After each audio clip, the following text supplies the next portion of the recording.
All right. Hey, what's up, guys? We have John Rocket here. He is a cloud architect and he's here to talk about technology, AI, crypto, all that kind of stuff. So, yeah, can you tell us a little bit about yourself, John? Yeah, absolutely. I am a cloud architect for a sports entertainment company, and I started developing software on and off when I was 14 years old. So I've been touching code for quite a while, but now I kind of holistically have a view into everything IT related. So I'm able to touch a lot of different cool systems for a lot of different really cool people and places. All right, great. So what is a cloud architect? I don't even know what that is. Like I've heard the So term and all that, but Yeah, so I basically design systems in the cloud, so like your AWS side of things, and I integrate not just cloud resources, but also on-prem resources, and figure out how to either uplift those resources to the cloud or just integrate with them, and so in a secure and efficient manner. okay. And in terms of AWS, it's another term that I hear a lot, which is Yeah. obviously Um, Amazon, like Amazon. Is it Spaces or like Amazon? And I've heard that they like it, kind of control like a lot of the cloud space on the or have a lot of the cloud space on the internet, right? Yeah, so a lot of what you go to on the web nowadays is hosted or in some part managed by AWS. So AWS has a suite of different services, everything from like your servers in the cloud all the way to now you can rent a satellite and get satellite imagery for a certain fixed hourly rate. The power behind AWS and how much, how fast you can grow different services is insane. But that's essentially what it is. It's just a collection of services for businesses to utilize at a hourly rate or a monthly rate rather than buying the hardware themselves. Okay, and in terms of yeah, so Amazon, I guess just like Amazon, so it's like not only like a lot of people don't know this, but Amazon, I work for Amazon, but like not only do they do shipping and then they also have like Prime Right. Video and all that, but they also have this whole other side, which is this side, right? And Yeah. were they just kind of like smart enough? They were smart enough, I guess, to like get into that early. And They were one of the pioneers into the cloud computing space, and their first service, which was EC2, which is basically the servers hosted in the cloud. They really pioneered that and provided a very good use case for companies to move out of data centers and instead give their resources to AWS. okay, and who are some of their like who would be their big competitor? So they have really, there's only two other big ones, which are Microsoft and Google. So Microsoft has their Azure side of things, which is very similar to what Amazon offers, and then Google also has their cloud, which you can do the same things. But as far as the complexity in what you can do, I've really not seen a match compared to AWS and how fast they turn up new services that are just unbelievable to think that you can rent at an hourly rate. Things that go into AI and machine learning and data for analytics, and it's truly impressive of how much they do for businesses on the back end that most people don't realize. Okay, and do you work for AWS or kind of like maybe not directly, but like indirectly? No. A lot of people that get exposure into AWS is usually through a company that's using it. There's just so many companies that use it nowadays that if you end up at one, more than likely, if you're on the systems administration side, like I was, you'll end up touching it. And that's how I learned. I learned on the job of how to build servers, how to deploy all kinds of different IT things. I won't go into it too much, but there's a lot of different resources that you just touch daily as being a cloud engineer. Okay, so yeah, and then there's also Apple, right? But Apple isn't nearly as big. Apple just does the cloud for like their own devices mainly, right? Correct. That's right. Yeah. That's right. So yeah, obviously, like I said, I don't know really too much about it, but like you hear the term cloud all the time, and people like, I think, kind of like joke about it, but I don't think really many people actually know about it. So basically, like if I'm actually recording this video to the Zoom cloud, so that's Right. essentially what it is, right? I mean, just on a grander scale, like anything There that's is, recorded yeah. to the cloud, and the whole point of that is essentially just so you don't actually have to have the space on your computer. That's like the whole idea behind the cloud, right? Right, and it's accessible from any device that you are authenticated to get in from seamlessly. That's the other benefit to it, that I don't have to carry around a flash drive anymore of all of my videos and, you know, transfer it from my phone to my computer. I can just simply upload and then download.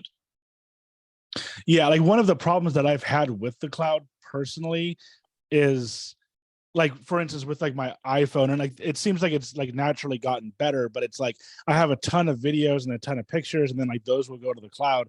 And at first when I did that, it was like, yeah, I had them on the go, but like they had to like literally Right. download. So if you have like a long 5 minute file, it was kind of like, okay, now I'm trying to show somebody this, and it's like it's on the cloud and I have to wait or whatever. But it seems like Right. now they've somehow figured out how to kind of like, it seems like they fixed that problem by allowing you to view Yeah. it or something. Yeah, so there's two there's kind of two ways to look at it, and it's very similar to a water pipe. So first you have the bandwidth, which is really how big that pipe is, and that's how much data you can fit through it. And then there's also your limit, that's set of how fast, how much water you can send through that pipe.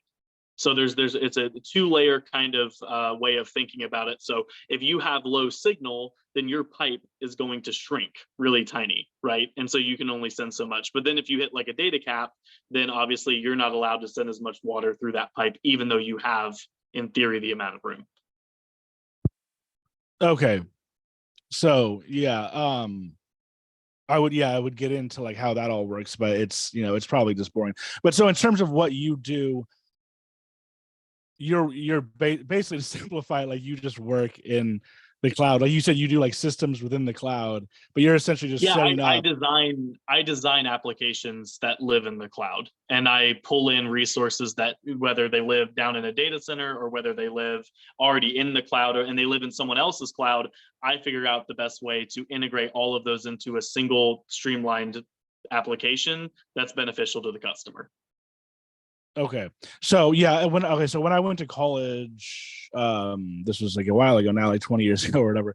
I Yeah. wanted to do computer programming, but I got through the first class, second class, I just couldn't get through. It was like they were like go to the computer lab or whatever, and like, make a program. And I just couldn't do it.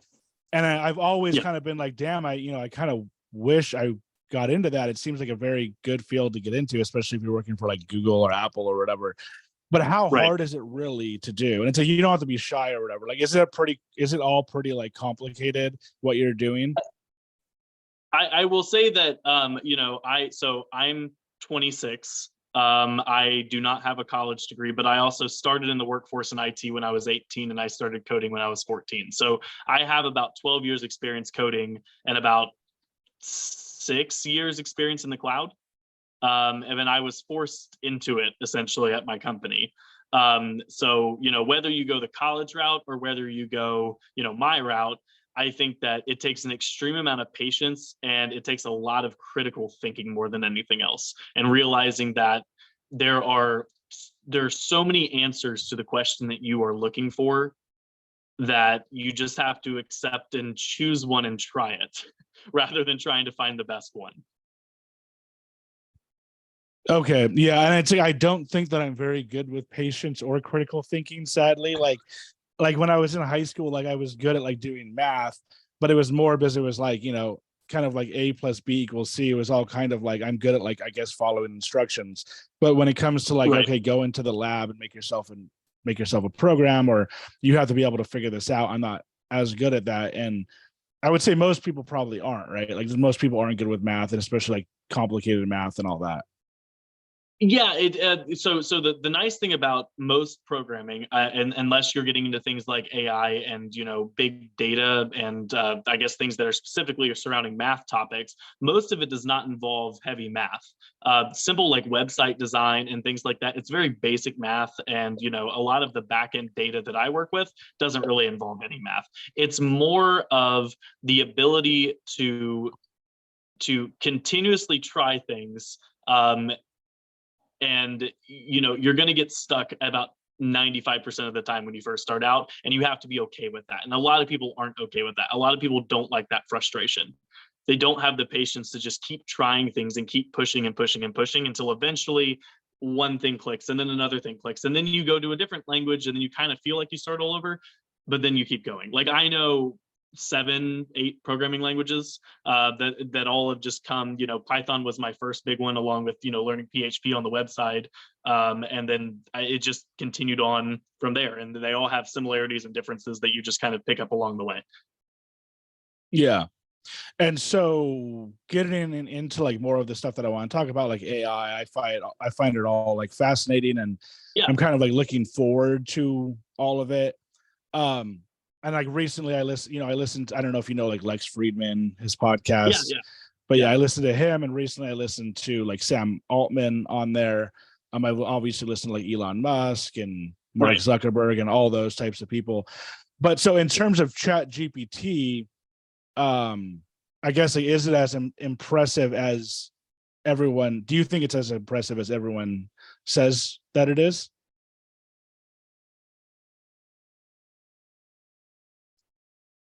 Lost you, I think. Oh, there we go. You back? I came back. Not Okay. sure what happened there. No problem.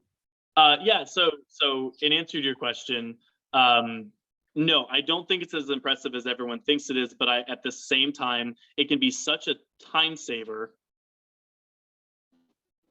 You there? Yeah. Okay. I'm gonna make sure that that's.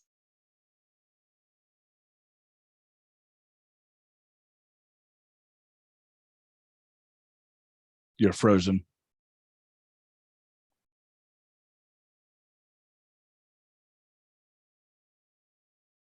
Neural network of data that has been compiled and algorithms ran against. That, in the simplest terms, it's just a bunch of data that you can talk to, and it can give you a human-like response back out of that data. Like for example, if someone goes and tries to look up a current event, it doesn't know, because its data models only go up to 2 years ago. So you can't get like predictive data out of it yet. But if you're talking about something common, such as I need a outline for a paper that I'm writing, it's going to give you a really good start, because it's going to go through and find every single thing that every single paper of what it assumes is a paper, and every single summary of what it assumes is a summary, and try to put that in the most human-like readable format of what it thinks you want, based on trial after trial after trial after trial after trial of it being trained to understand that this is what we want you to provide. Okay. You cut out a little bit at the beginning there. I don't know if you want to like go over the beginning part. Yeah. Just start back at ChatGPT at the beginning. Well, yeah, the beginning of what you were just saying up until like the neural networks part. I think you came back in. Oh, okay. Yeah. So ChatGPT is just built on a giant neural network, and it is essentially just a bunch of data. It's a bunch of data that is fed a bunch of different algorithms into. And so we train this neural network, or OpenAI trains this neural network, to be able to give a human-like response to pretty much anything that we ask it. It's very impressive, but I wouldn't say that it's enough to take all of our jobs just yet, especially software developers. As anyone who in the software development community has tried, it's fun to try, but it's definitely more than if you just need a basic example, it's great. But if you try to do something complex, it just has no idea. Yeah. So how long do you think it'll take before it starts taking people's jobs? Well, so currently we're on ChatGPT 3, but GPT 4, the fourth model, just came out, and that can process enough data to write like a full movie script. So you can ask it to give you a full movie, script, and it can provide the entire thing back to you. So, and there's rumors that there are new GPT models coming out that can process millions of lines. The problem that comes into that is that there's two things that I really think are the big problems about these models. Is that A, they come with bias, just like the internet has bias, and we see that all the time. Such as if you search nothing but CNN articles for news, then you go back to your Google web browser, you're going to get, if you just search for any type of news topic, you're going to get CNN articles, versus you're not going to get articles from any other news source. And it also, Google determines your, political preferences. It determines your, obviously your gender preferences. It determines a lot of different things about you and stores that as a profile on you. And ChatGPT pulls that same information and it also builds a profile on you. So we continue down the path with ChatGPT, in my opinion, of the siloing of information. And also there's no validation that this data is accurate. It's all from yes. So in terms of it getting information, like you said, like if I only watch CNN, it's only going to give me CNN. So it actually gives you information based off of what you're looking at, not what it's getting information from. Like it kind of knows. Right. It'll pull. So if you log into ChatGPT for the first time, it's going to give you you have no profile built. So it has no expectations of what you personally want. It just knows what most people want. And so if I ask, what was this significant day on, a specific day, and say it was like, Labor Day was that day, but also in some little fringe group, and you can eventually train this model to realize that you really like this little fringe topic or whatever. Eventually it's going to say that little fringe topic happened and that was the most important event of that day, rather than Labor Day or rather than the holiday, if that makes sense. So eventually it will learn from you as much as you learn from it, and you kind of train off of each other, if that makes sense. Yeah, that's pretty interesting. Like I didn't know that, and that does seem like a problem. If there's any way real quick that you can turn your phone horizontal, that it would be better. If you can't, then it's fine. So yeah, that's a little bit better. I like your guitar up there in the back too. Oh yeah, thank guitar. you. Yeah. So I didn't know that, and that kind of seems like an interesting thing. You would think that they wouldn't do that, but then you would think they would make the model so it just tries to be as unbiased as possible, even for you, the user, right?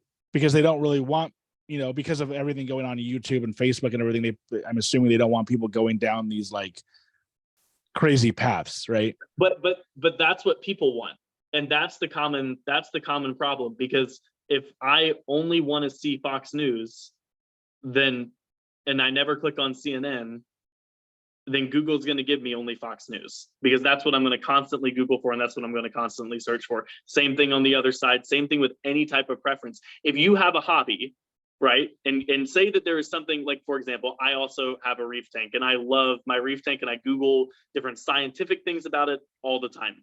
But there's certain terminologies, and same thing with any type of hobby or job that you do, that you use in that hobby, and there's certain acronyms, right? So if you Google a certain acronym of something that there's what used to happen is that you would have to sift through every other acronym that is in a different field and find what you're looking for, right?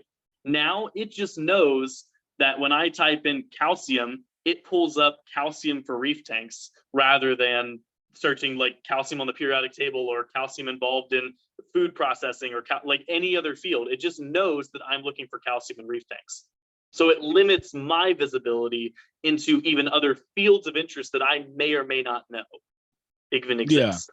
Yeah, that's interesting. And I'm sorry to do this to you, man, but if there's any way you can like block the light, like that. I was saying that. Yeah, I'll just hold it up like this. How's that? Yes. Sorry. Normally, like I don't even care, but yeah. So that's interesting because Google, I'm assuming when you said Google, like they don't even have their Google doesn't have their Bard out yet, right? Like their AI chatbot.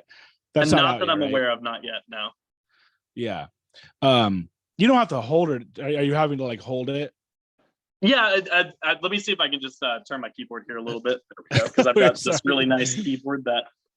There we go. How's that? There we go. Sorry, man. Okay. You're good. Yeah. So Google doesn't have Bard out yet, right? So when you're talking about Right. Google, like when you're using Google or I'm using Google, it's literally kind of like learning and changing its preferences for you based, and obviously you have to be logged in for it to do that to your Google It'll account start or doing whatever, it right? whether you're logged in or not. Like if you open up a Google page that you're not even signed into, it just starts storing it all in session. And then it captures your IP address to say that this IP address without a sign-in likes this kind of thing. And then it just starts building that data up and shipping it up to the cloud. And it builds a profile on you. Okay. Yeah, that's pretty interesting. Like once again, it kind of like does go into that whole thing of like why everyone's getting so polarized, I guess. Like if you're like really into conspiracy theories, it's going to give you that, but then if you're really into I guess CNN or whatever, it's going to give you that. And right. Yeah, like once again, I would think that they at some point would be like, okay, like this isn't going good, maybe the government would step in or something.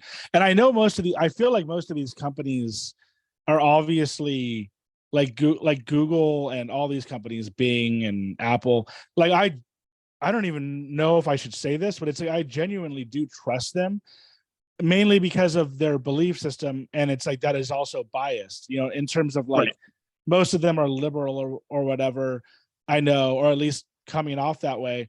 And when I listen to them, it sounds like they're like, when I listen to Sam Altman, not all of them, but like some of them, it sounds like they're trying to do the best thing. Like it sounds like they're not trying to do harm. Obviously, they could be lying and like just wanting as much money as possible, which is also true.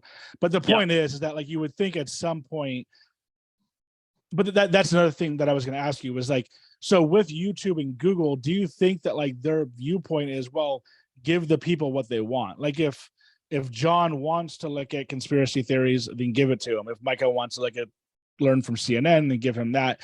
It's kind of like, I feel like they kind of have more of like a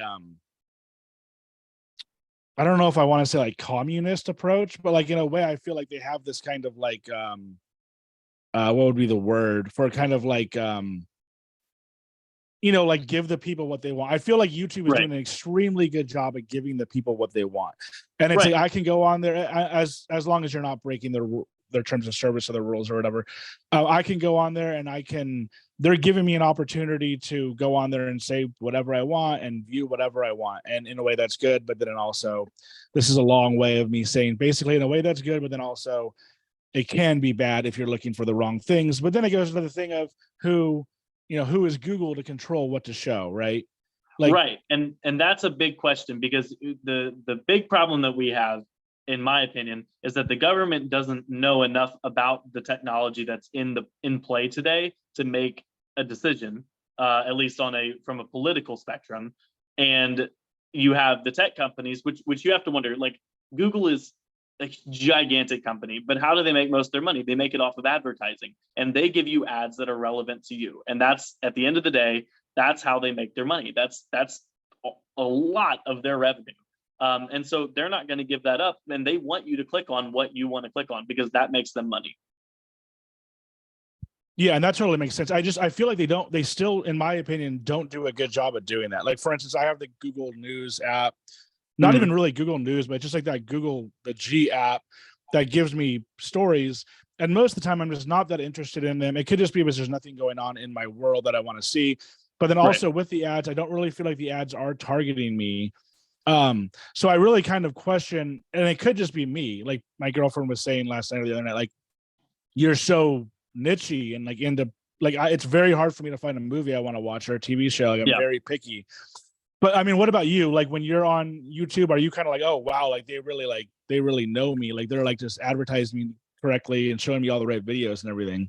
Yeah, I'm kind of like you. I like very specific videos to watch and very specific articles to read. But they definitely track my history, and they definitely bombard me with the same videos from previous creators I've watched before. And that's just all that my feed is on the right hand side. It's just more content from the same people I've already watched and more things that match the same SEO, taglines that it sees that I like.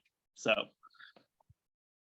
yeah, and it's like it does do that with me, and obviously like they're not psychic or whatever, but it's like it'll be like, oh, like you watched 1 or 2 or 3 of this channel's videos, so we're just gonna spit that out at you. But then it's like, oh well, that's not like the right, I was only watching that for like, one guest they had or whatever.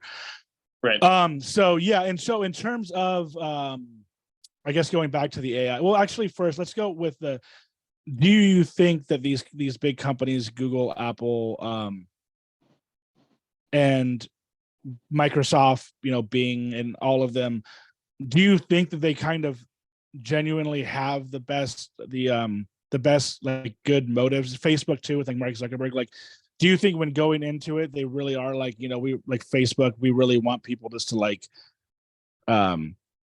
be able to communicate with each other, or YouTube, we want people to be able to find what they want, or even like we want the people to rise up kind of and be able to like, I guess, get what they want and talk to each other? Or do you think it's just all about the money, or a little bit of both? Or I think that at the end of the day, they're all billion-dollar businesses, and they're going to do what makes their consumers happiest, because that's what makes them the most money. And that's what they're going to lobby for as well, that they can have free reign over their data as long as it's secure. And that's the other thing too. Not securing and not spending the money on security is bad for business, right? So that's why, in my mind, I don't have to worry about my data with Google or with Microsoft or with any of them, as long as I've made sure on my end that I'm being secure with 2-factor and everything. But I don't have to worry about those servers being hacked, in my mind, because their security is top priority to make sure that I keep using them. If a company gets hacked, the number one thing that they see is a gigantic drop and of users and of revenue, because people can't trust them anymore. I mean, data in today's day and age is more valuable than money in some cases. Data in terms of them getting the data from you, or like your own personal data? Yeah, if you can't trust a company to be secure with your data, would you do business with them? No. Even to the point of me clicking on an insecure website to buy a t-shirt and you put in your credit card information, I wouldn't. Yeah. I mean, for me, it kind of like when people talk about all that kind of stuff, like how they have all your information and all that, I'm personally not too worried about it, mostly just for the fact that like I'm not doing anything, for the most part, I'm not doing anything criminal. And I don't think they care about me. However, you're right. Like, I obviously I don't really want to put my credit card number into a website if I think that like somebody's going to steal it from that. So yeah, getting into the security of it all, like, are people? I mean, obviously, it must just be extremely difficult to actually hack these companies. Are there people who are like actively kind of trying to hack? Is it a constant threat? Every second of every day, major companies and smaller companies are attempted to be broken into. And so they just have a whole team of people, of cyber security team that's just like basically trying to like prevent this. Yep, but and that's on the good side. But yeah, I mean, foreign countries, people inside the country, every single day they're launching attacks against companies and people to exploit them and to extract data from them. And for the most part, it's not working against these big companies. It works, unfortunately, more than you think. The big companies have learned their lesson enough by now of how valuable security is. But there are a lot of small companies every day in the United States that get hacked, and they just don't know how to secure themselves. And they'll have some old server that's sitting there that's still connected up to the internet that they've left open, and it's never been an issue in the past 10 years that it's been running. But then that one day, someone gets in and then they just take control of everything. So it's definitely happens a lot more than people realize. You just don't hear about it because they're usually not as big, to make national news. Yeah. And then where do you live? I live in Dallas. Okay. And then what company do you work for? Also, if you don't mind me asking. I won't say which one specifically, but Okay. I work for a smaller sports entertainment company that focuses on, or a smaller networking company that focuses on installation and builds in sports entertainment. Okay, So, cool. Yeah. So going back to the whole AI thing, like right now, there obviously is like a race going on, right? So ChatGPT got there first. Then next is Bing, but Bing isn't Bing using ChatGPT, or they're using kind of like a version of it or something.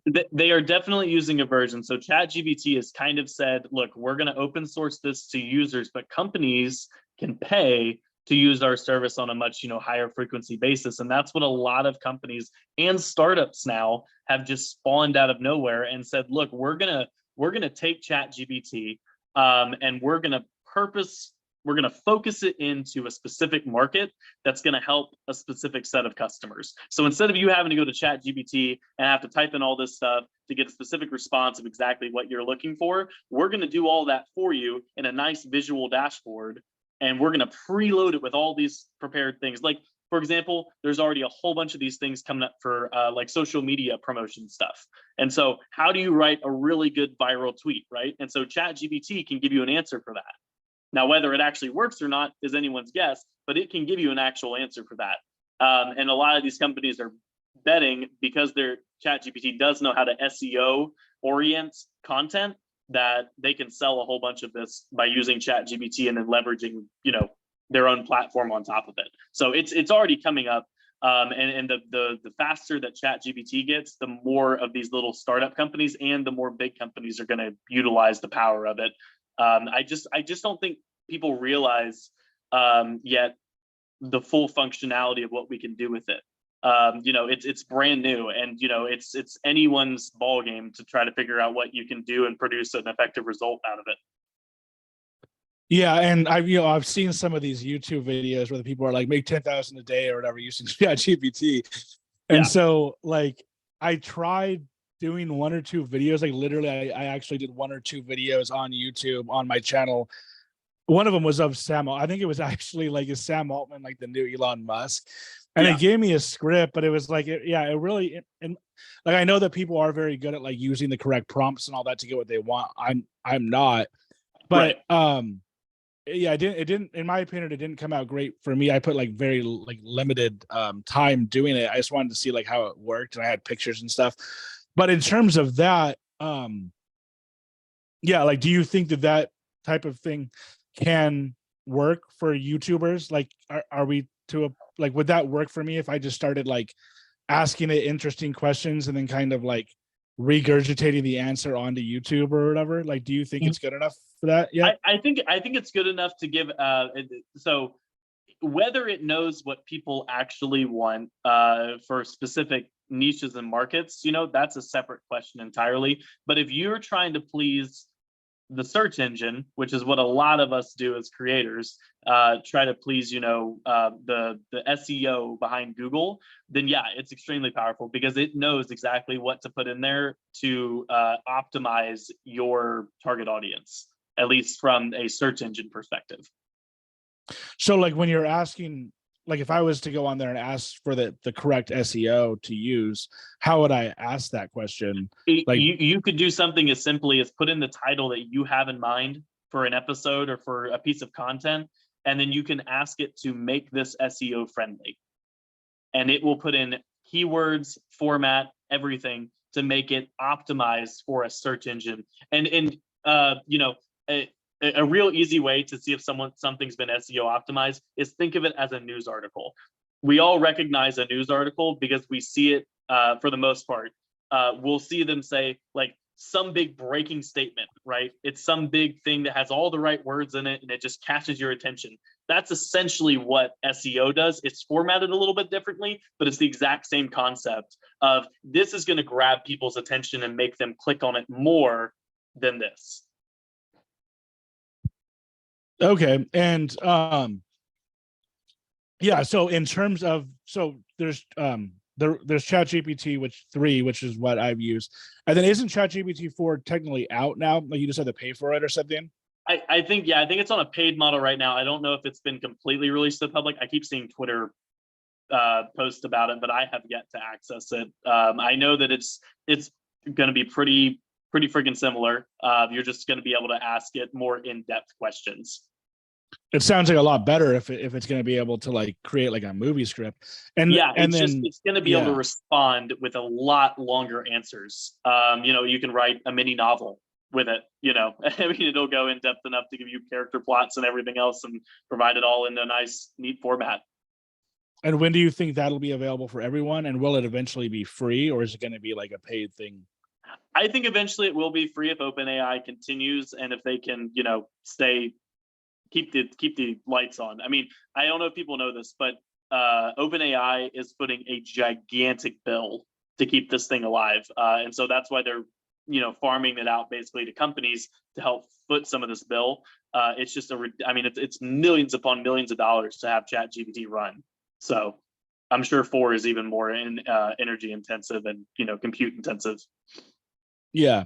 So in terms of the competition between OpenAI, ChatGPT, and once again, so you said with being used as kind of like a version of ChatGPT, it's not like directly Chat.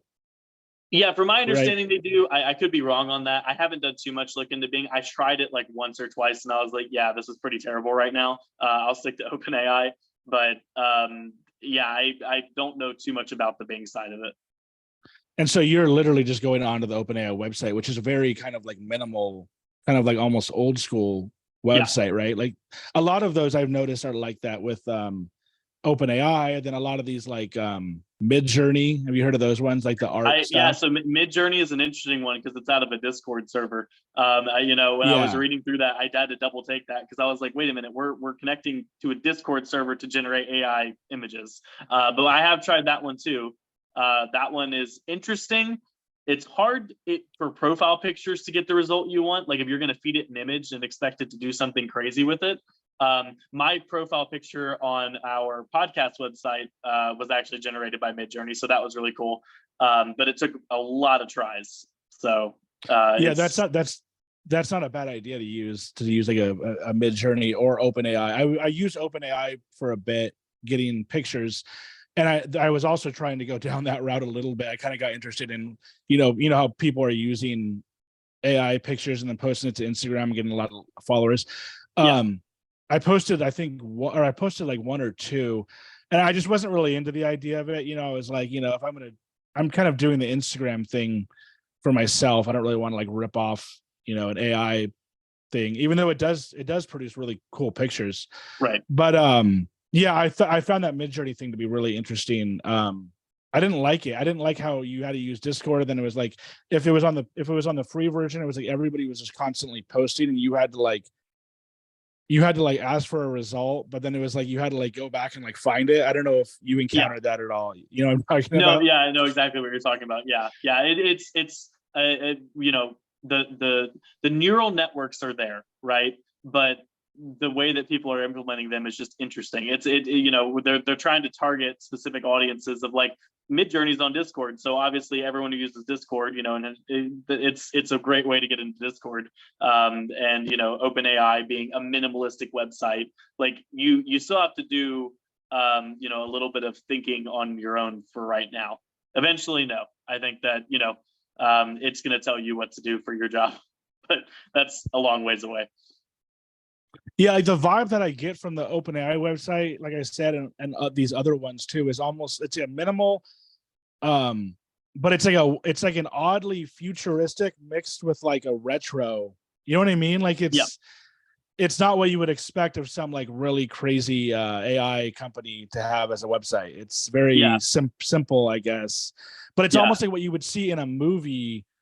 Like 2001: A Space Odyssey or whatever, of like how like a future website would look or something. Yeah. Like the best way I can describe it is it's the manhole cover on top of the nuclear silo. Like, I don't know it's just completely in the middle of nowhere, and it's a little tiny manhole, and you wouldn't suspect anything of it other than a little text editor. But what's beneath it and what's running is just so powerful, and it's such an achievement. It's huge what you just don't see. Yeah. And then I think that I also kind of like their whole, like I said before, I kind of like their whole vibe that they're going for with the whole open AI thing, where like I guess like anybody can go in there, and it's like a what's the word, like decentralized or whatever. So Yeah. it's like nobody's really kind of like in charge in a way, right? Everybody just Right. can go in there and add to it. They still have rules, you know. So one of the first things I did, because I've been on since the beta, and you know, one of the fun things was to do is try to ask it really naughty questions and really bad questions, and see if it would catch it, and then also try to override the AI's filters with certain commands and try to get, you know, less than politically correct answers back.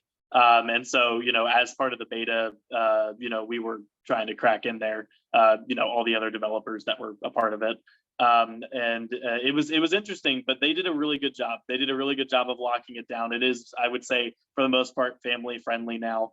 And they will continue to monitor that, I'm sure, you know, to make sure that they're not giving out any, I mean, they're making sure that things stay appropriate, which needs to happen, you know, for something as powerful as that, in my opinion. Yeah. So you weren't able to get anything like weird? No, they patched it pretty much as soon as the notification came out that you could do it. They patched it, so pretty much overnight. Okay. And by patched it, you mean they just fixed it, They basically? basically removed the ability to do it. Yeah. Yeah. Okay. So in terms of the companies, well, yeah, like first of all, like in terms of the whole open AI decentralized thing, like literally like anybody can go in there and add to it, or take, like, can you just go on open AI? I don't even know what they're doing in there, but like, is anybody, like, you're able just to go on there and kind of like add to whatever they're working on, or like? So in a way, so anyone who interfaces with OpenAI is adding to the neural network, right? So, you know, you can feed it specific data and you can tell it, but it's going to become one subset of data in a very large set, right? So if it doesn't know something and it truly can't find an answer for it, and you provide that answer, then yeah, you're going to be making a pretty good big contribution. But if you told it, you know, 1,000 times that the sun is blue, right, then it's going to take that into consideration, but it's not going to necessarily say that, you know, this is fact, if that makes sense.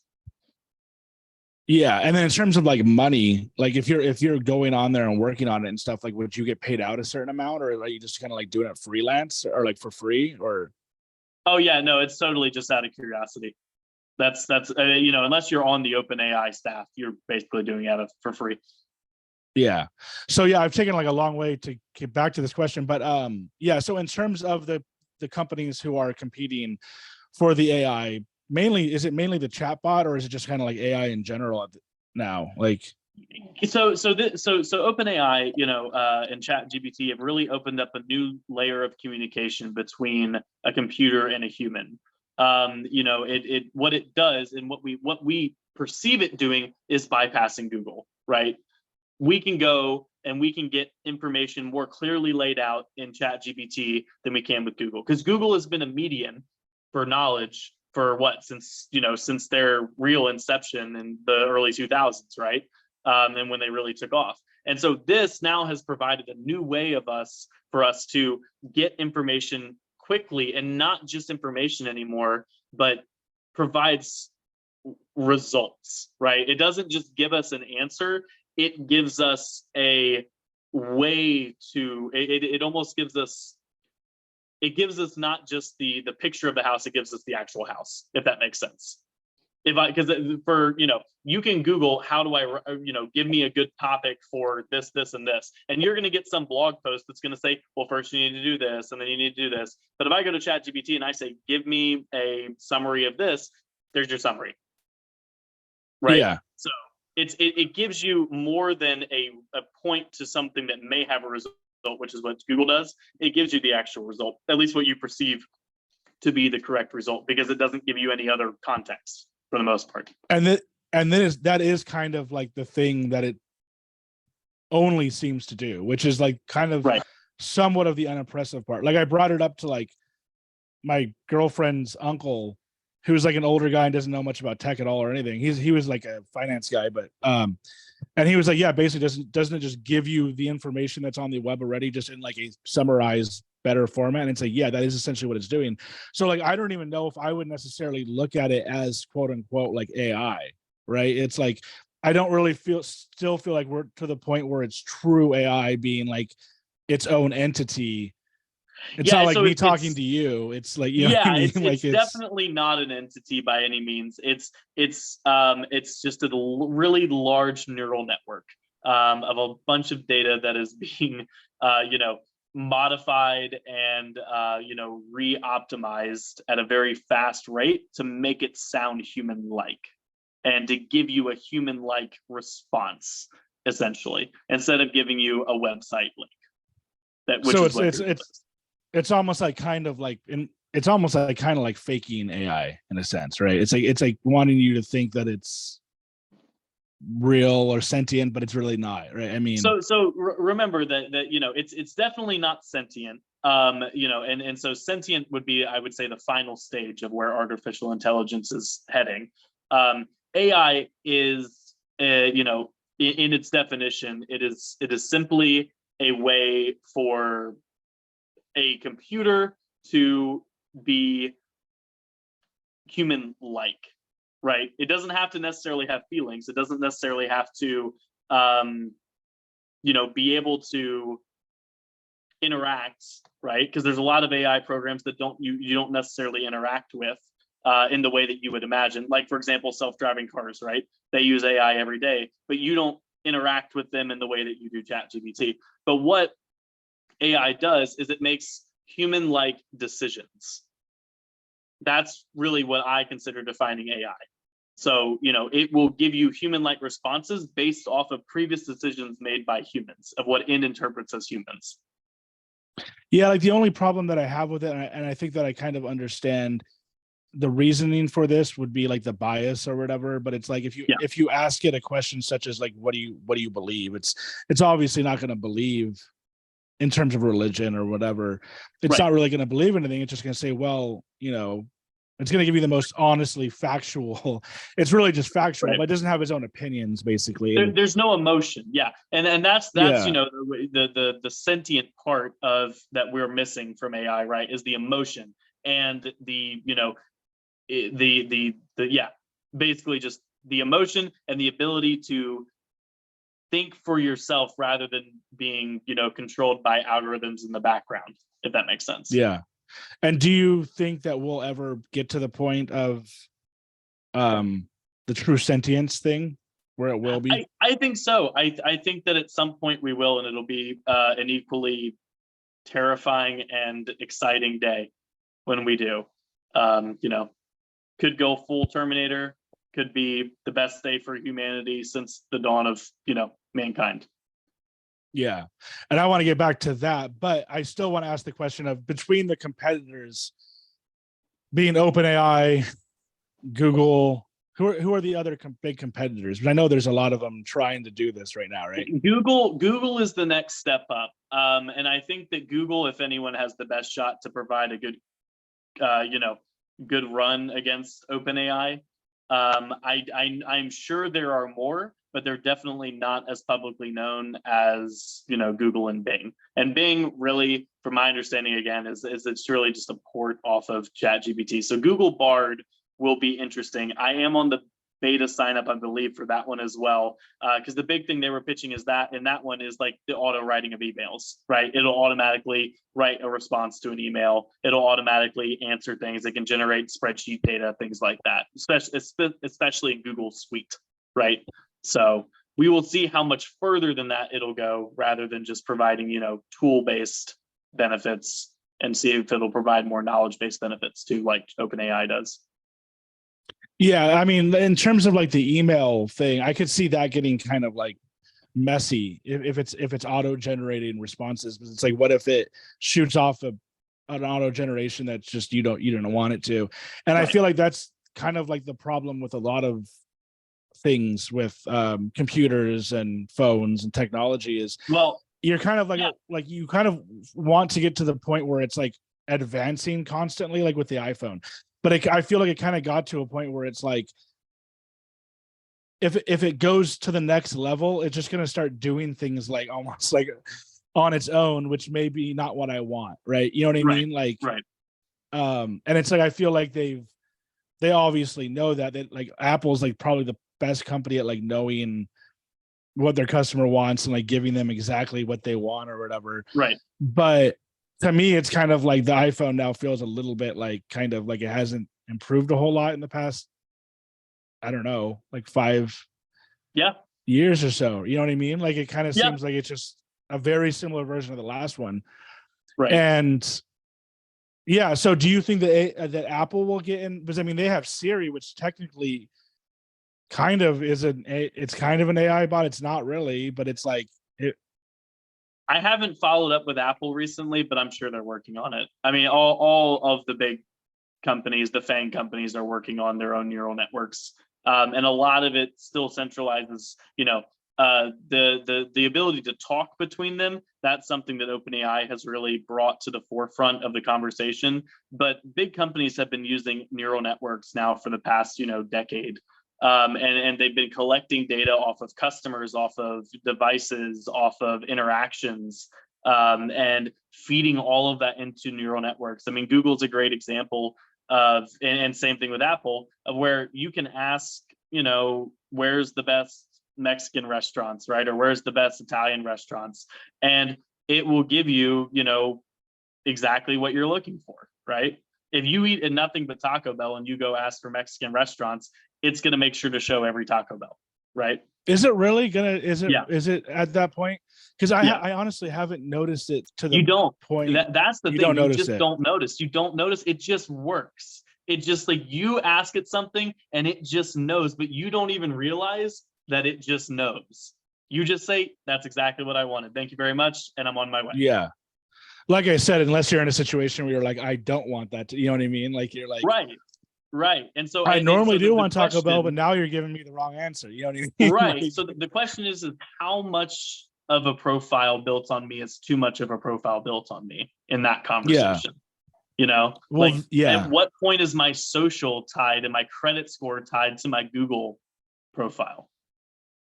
I mean, how far away are we from that? Because if you asked 20 years ago that this thing that you had in your pocket that you could access the entire world's communication network on, it would also be tracking your movement, every step that you take, your heart rate, all of that gets fed into a profile that then provides advertising specifically to you. What would you say 20 years ago? Absolutely not. That sounds like a terrible idea. How many people can abuse that? And now it's just like, yeah, no, we're good. We're good with it. Yeah. And do you think it could potentially get to the point where it really does know, like in some sort of kind of like I don't even know if this would really be possible, but it's like in some sort of like almost psychic way, it based on everything you've done in the past whatever 5 years that has information on you, like just knows what you're going to do next. Obviously not, unless it's like literally, because it couldn't, unless it's like literally listening to you. Because it's like, what if you change jobs or change hours or change, you know what I mean? It might think like, okay, it's going to this job. And that's like one thing with my phone. I don't even know if this is like an AI mistake or whatever, or I don't know what I would call it, but like my battery level on my iPhone recently will like go up to 100, but then it'll like stop and actually like go drop down. And I'm like, is this like for some reason doing this because it thinks that I'm going to wake up at this time, or I don't know what it is. But the point is with that is that like,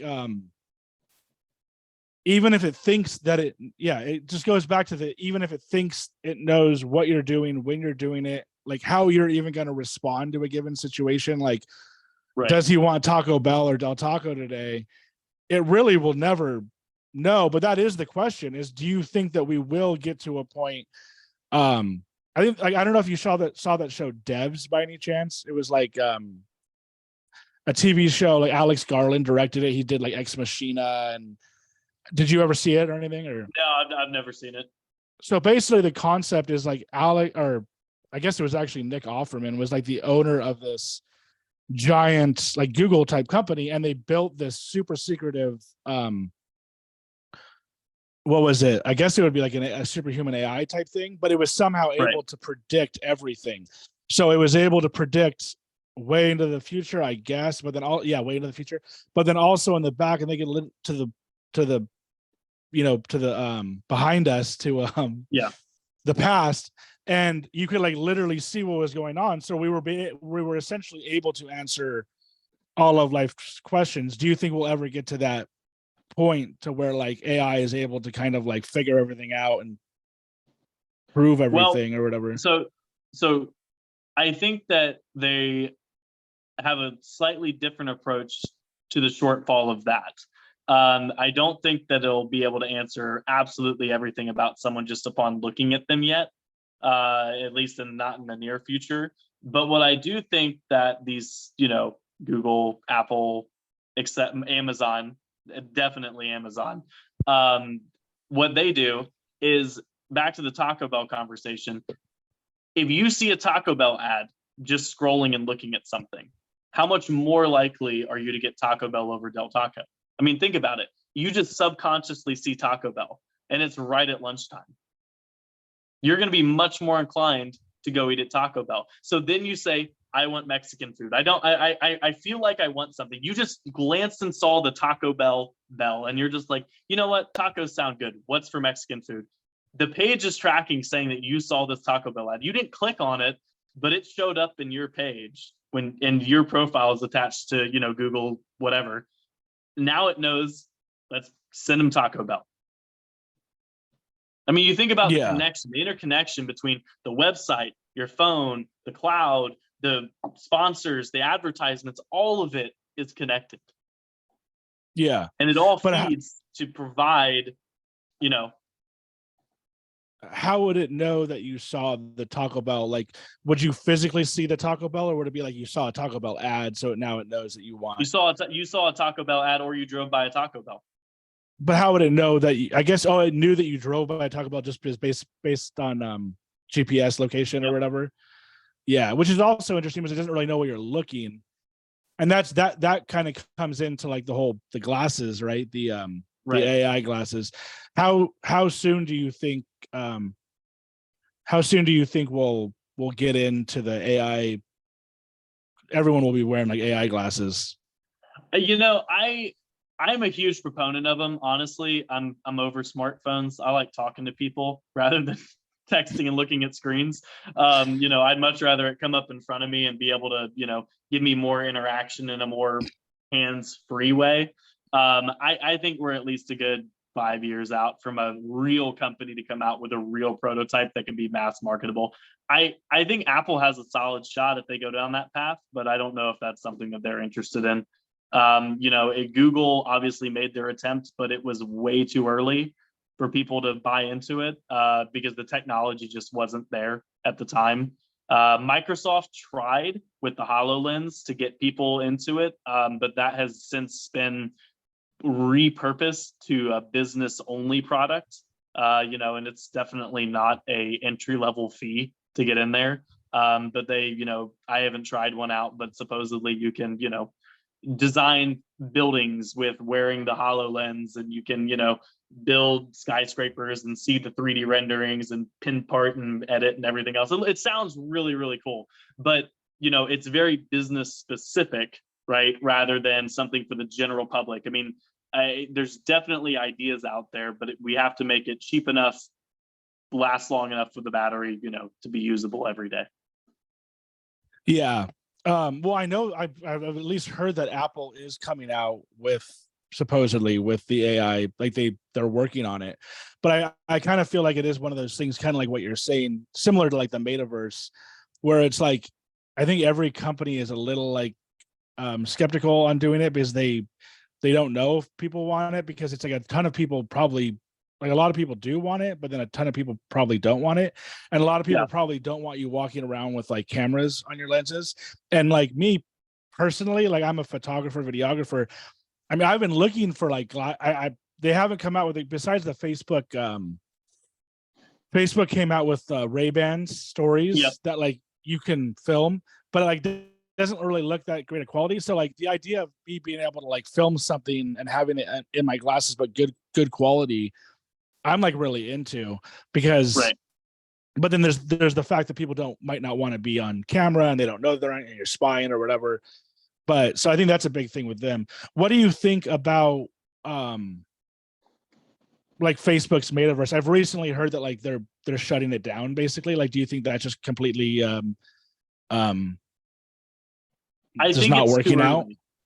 So I think it's too early, and I think Facebook's taking the wrong approach with it. Honestly, the best place for the metaverse is in the gaming community. What the metaverse is, what I imagine. If you've ever seen the movie, oh god, it was the Steven Spielberg movie about the gamers, Ready Player One, right? And Yeah, I so haven't seen it, but yeah. okay. So basically, when you play or when you watch Ready Player One, there's so many. The whole premise of the movie is like, it's gaming, and there's an Easter eggs that you have to find. But there's quote unquote Easter eggs laid all throughout the movie, and there's all kinds of different gaming characters that like Halo, Naruto, I think is in there. They've got all kinds of different gaming characters they had to buy licensing for. But that's the idea of the metaverse, is that you can go from different games and you can go from different communities built by different developers. Like, I can go play Minecraft and I can walk into a Minecraft world, and then I can leave and I can go walk into a Grand Theft Auto world. In a very basic sense, that's the metaverse, right? And that's what, but more from what Facebook was trying to do, and what I guess they're probably still trying to do, is make it more, on the general user side. And you first have to get, I would say, a smaller community on board, and provide applications and developers that are willing to build on top of this and provide marketable content to a smaller group before you just say, everyone, we're all jumping in.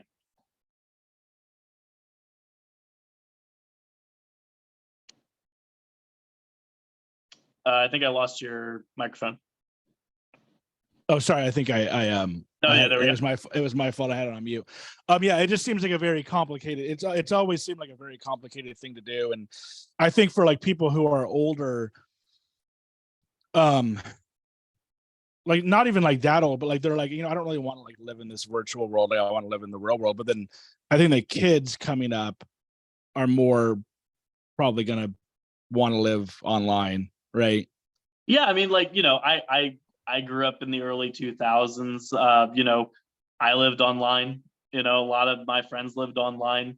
It's just a different way of looking at it, and it would be more interactive, and it would take up more time. And I think that's a big question as well: is how much time will people dedicate to something new and something they don't know, right? It has to have value enough to draw people in, make people buy the equipment, right, to be able to enter the metaverse, right? Because you can't, with a smartphone, are you going to get the full experience of entering the metaverse rather than a full VR kit and everything else in this day and age to enter in? Like, so I think there's a long way to go, and I think that Facebook kind of repeated what Google did, and they were a little bit too early to jump the gun with it. But we'll see. I mean, the advertisements are exciting to see from Facebook, nonetheless. Yeah, in general, what do you think about Facebook now, Mark Zuckerberg and everything? Like, do you think they're kind of a dying breed at this point? I mean, I don't think they are, but like, I think that, even if the younger community doesn't embrace them in the traditional social media sense, the tools that Facebook offers you from a local community perspective outweigh pretty much every other app, right? From the Facebook marketplace to the Facebook groups to, if I go on Twitter, finding, specific people that I want to interface with that are local to me is a lot harder than just going on Facebook and finding a Facebook group, right? So if we're talking about localized community involvement, I think that Facebook still is king, without a doubt. The only other one is that Nextdoor app, I think. But it just doesn't have the pull that Facebook has, in my opinion. And also, you still have a whole generation that is tied to Facebook and only Facebook. So until that generation dies out, you've got Facebook around, unless they just seriously mess something up. Yeah. So even though people seem to be kind of like shitting on Facebook and Mark Zuckerberg, like you still think they're still like a dominant force, even though like Oh yeah, I think it's yeah, mainly just the yeah. younger generation just doesn't like it anymore. But it's like they still have, like you said, the older generation who's still using it all the time, bro. Yeah, I mean, there's still a ton of millennials that use Facebook, right? And all of the millennials, family and friends use Facebook to catch up with each other. And all of the millennials' parents are on Facebook, right? Because that's what they had to get on, to make sure that the kids were safe, and they still have it, And so like it's gonna be around for a very long time. And so Facebook has a lot of time to figure out what they want to do with Meta. Or I should say Meta has a lot of time to figure out what they want to do with Meta and keep Facebook and Instagram alive. Yeah, it sounds like they probably just maybe lost a lot of money with Metaverse, but it's like they lost a few billion, but it's not really that big of a deal to them, right? It's like they have. Yeah, they're gonna be okay. They're gonna be just fine. So Mark Zuckerberg will still be living on, in Hawaii or whatever. I heard he Yeah. has like a whole like part of an island to himself or something. Oh, I'm sure. I'm sure the dude is I mean, can you imagine being a college student and then just walking into that kind of money, in a couple of years? I mean, Yeah. like what it must. I mean, I can understand being born into that kind of money and growing up with that kind of money and being able to, handle it, but I couldn't imagine just inheriting that or, building that level of wealth essentially overnight in the, span of a normal lifetime. Yeah, and what's crazy about him, what's weird about him too, is that like in the movie, which I thought was like accurate, or they were trying to be accurate, like he seemed like he didn't really care so much about like the business end or the money end. Like he seemed just some like young dude who was just like, whatever. But Yeah. But then now he seems to be like really driven by success and like money, like, right? I mean, that's just the vibe I get from him now, is that he actually cares. Yeah.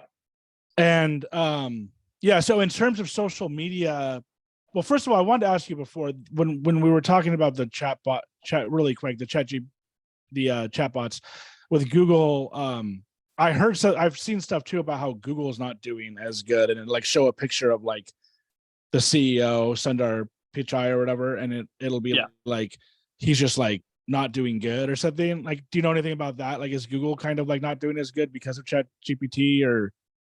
No, I think it's just such a it's just such a new way to implement AI on such a large scale that you're just going to run into with, and the other thing is that the public is the QA team for a lot of these things, right? Which is your quality analysis team. And, usually when you design software, the public gets what you see as the best thing that, you can release as a software development company or software development team. With things like this, they just open it up pretty much at the beginning. They put some safeguards in there, but basically they're just like, hey guys, as in everyone, go test this out.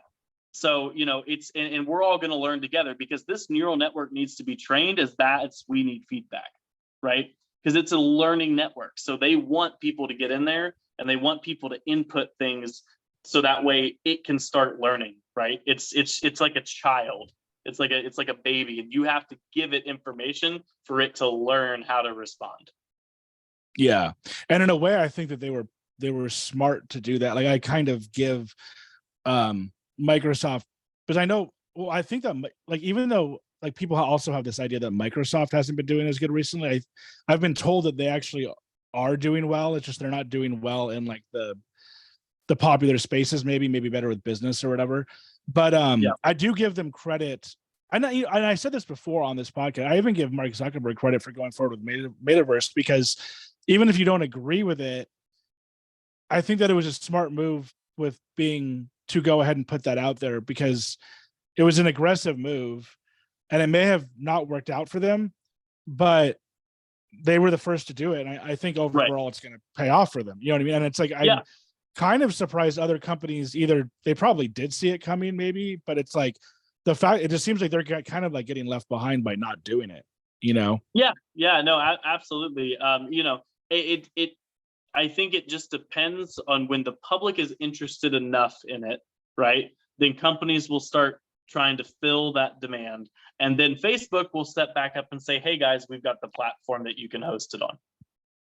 I think that's the angle that they're going with. Yeah. And then, so yeah, back to like the social media. So in terms of social media, like where do you see that going? It seems like the obvious new thing is like TikTok. And to be honest with you, I don't even really like TikTok that much, like because I do a lot of photography, videography, and I feel like Instagram, even though Instagram like stole the idea of Reels off of from TikTok, I feel like Right. they're doing it better. It just seems like I don't know if you've used both of them or not, but it's like a I cleaner I have interface. not used TikTok, so I I stay away from TikTok just because A, I have enough social media, and B, I the whole involvement with China and everything else. I'd just rather not get involved with it. But the way that I think that social media is going to hit a crossroads here at some point. There's been studies out about the mental health of people and being on social media. That's come up. And then also we have the political polarization going on in this country that can largely be pointed back to social media and Google and the internet in general, right? And getting specific information off of what you want rather than the truth. So I think that, I think that social media companies and as well as Google and search engine companies, I think they're going to have to, there will become a crossroads point, and I think that there will become more responsibility on what you put online. But I don't know when that day will be, and I don't know if I'll even see it. I mean, it could be that far out, and we could be that far down the road. So you think there's a possibility of, instead of there being like a next evolution of it, it's going to be more of just like a decline or like a kind of like get rid of it all type thing? I don't. The problem is that it's so ingrained in our society now that I don't think you'll ever get rid of it. And if you tried, I wouldn't even want to imagine the consequences of trying to get rid of it. But I think that the responsibility behind it. I mean, because I will say that Elon's position on verification with Twitter is a good first step. Now, I don't agree with paying for it, but I think that verified accounts should be free and they should be able to show up at the top, because it is so easy to tap into Twitter's API and just start spamming anything that you want. And you can create accounts and you can just spam out information. And I mean, it's really, if you are a software developer, it's not that hard to see how to manipulate a campaign or manipulate popularity or spread rumors that aren't true. I mean, you can create 10,000 accounts automated in a day and then just send out millions of tweets. Yeah. Well, in terms of the verification thing, like he didn't really come up with the idea, right? Like, I mean, there was people verified. No, it's been there before, but I haven't seen it implemented, in a social status way like this before. I haven't seen it implemented to where you're verified, so you're going to become on top, right? Different than you're a celebrity, right? This is just, I'm a human, so I come first. Okay, because I was going to say it's kind of weird because it's like anybody can just pay for it, so I can just pay for it and come on top. But however, you're saying that like they're verifying those people as they're humans. Verifying that those are people, right? Okay, and when you that's the first for social media. Okay, so and I didn't even really realize that they were coming up on top, but the verified people they're putting them higher than the people who aren't verified. That's the promise. I have yet to see, I guess an official thing in action, just because it's so all up in the air right now. But if it comes down to where the bots are pushed to the bottom, regardless of how many followers they have, they're pushed to the bottom, and the actual people can have a discussion up top without being, spammed by bots, especially people who have a lot of followers, things like that.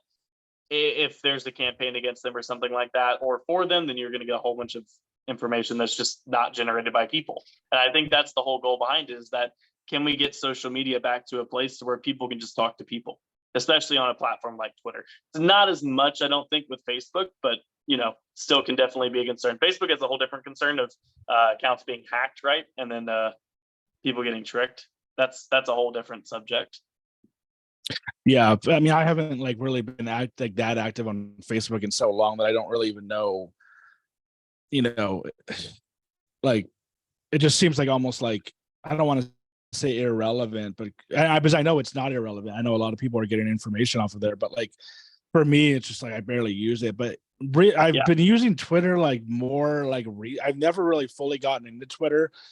Um, my main thing is probably Instagram, but the thing is with Twitter and like really any like site where like posting is like the main thing or whatever, is like I have a group of friends and we're all in like a text thread together. And I think there's like the nature of human beings, especially like men, and especially like, you know, I don't know, like aggressive men or whatever, is Yeah. to like go on there and just argue and like talk shit. And like Yeah. it's like everybody says like they have, like I've heard famous people be like, I have friends on there who are like totally fine off of Twitter, but on Twitter they're just like yelling and screaming and they're like turning Yeah. into like sociopaths. And it's like, for whatever reason, that's just the nature of the beast of social media is, and You're hidden mostly behind a talking. screen, right?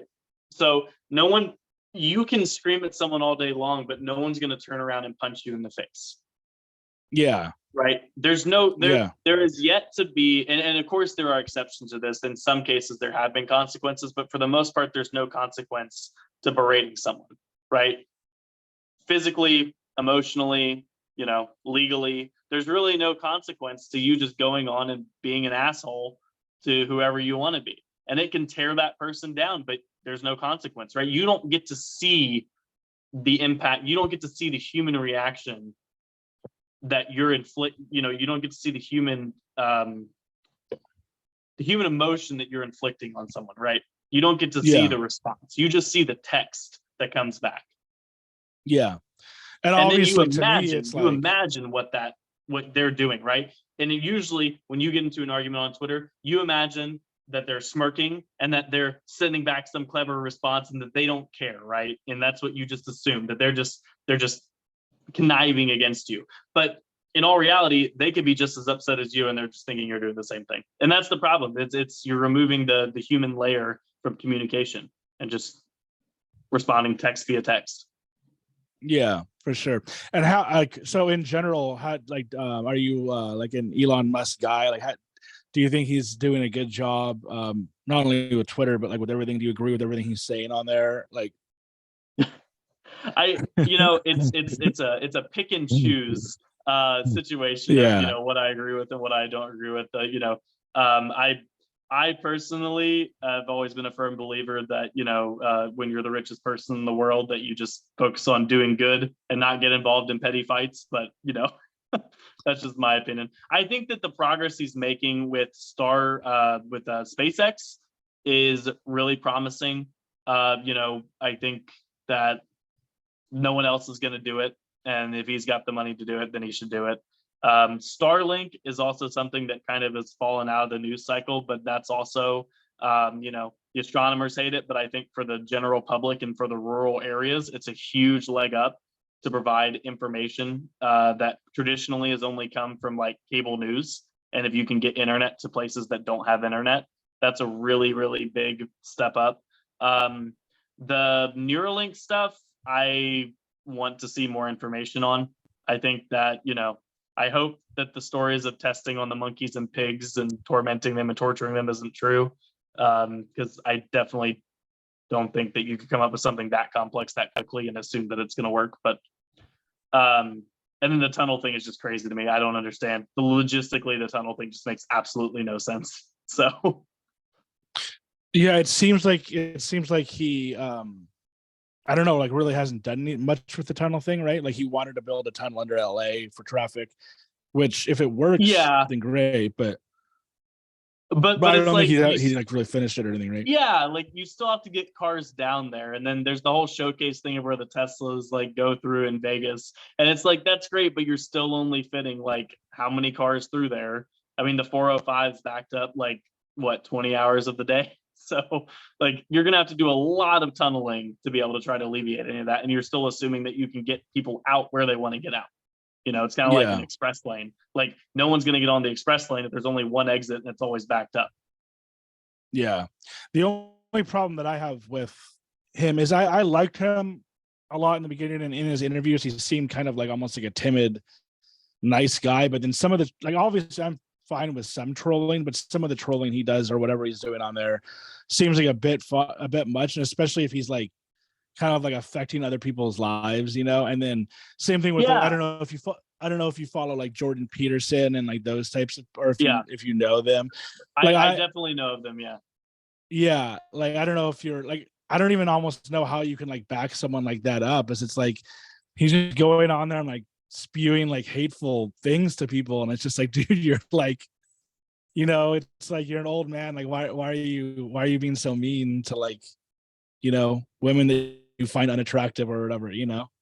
Yeah, I just you don't know, get it. yeah, it's definitely, you know, people like that, and they would even go so far as to say Andrew Tate, you know, like it's definitely it's a fight against the progressive side of, like, you know, I would say the Me Too movement has been, you know, now they're fighting against it, and so you're just seeing people come out and become famous because a lot of people apparently agree with, you know, the side that's fighting against the, you know, the main trend. So I think that eventually they'll die out and you'll have shift. But your point about Elon is interesting, and I do agree that, you know, being a person in Elon's position and going on and trolling someone, I mean, I can't even imagine how many you know, people sending out threats and everything else for making Elon mad, and, you know, them assuming that Elon is upset with them. I mean, the amount of followers that he has, and to assume that all of them are sane and all of them are, you know,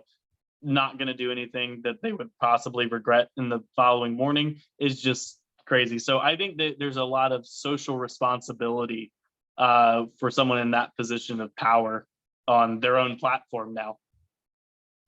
Yeah.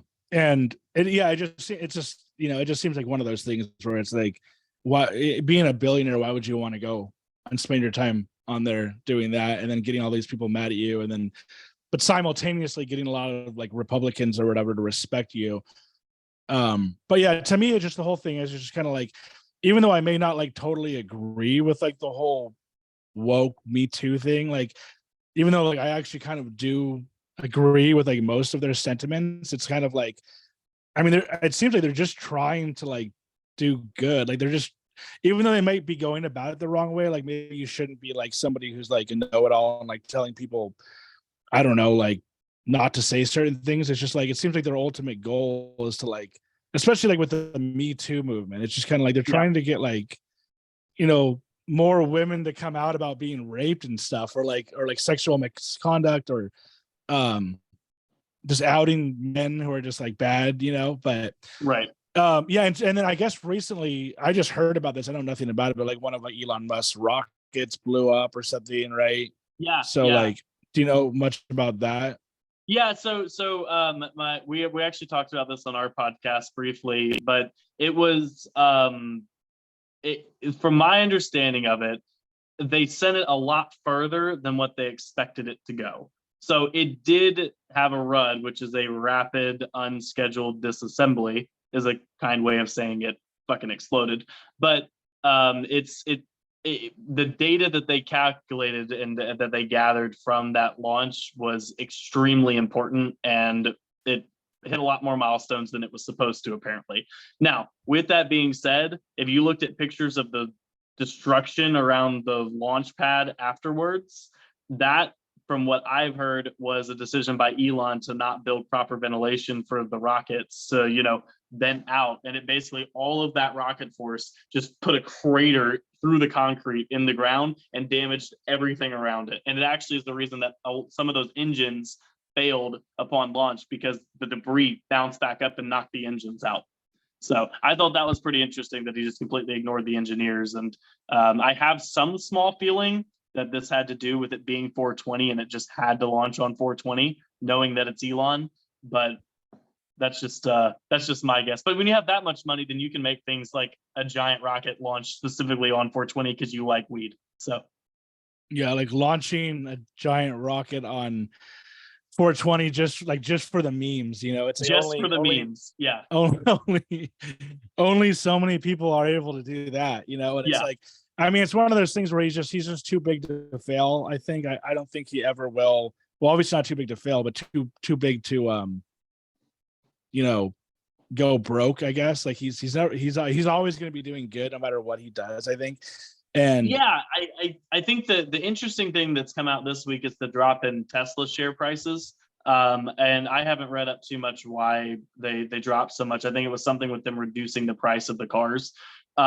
That's really the only way I can see that he goes broke is if Tesla somehow goes bankrupt, which I don't think they will. I think they could even have a terrible year and they could drop 25-30% of their value. But at the end of the year, they'll bounce back up for the next couple of years. So, most of his money is tied up all into the Tesla stock. And so he can access that cash, pretty easily. yeah, so his main baby is Tesla. That's where most of his money is.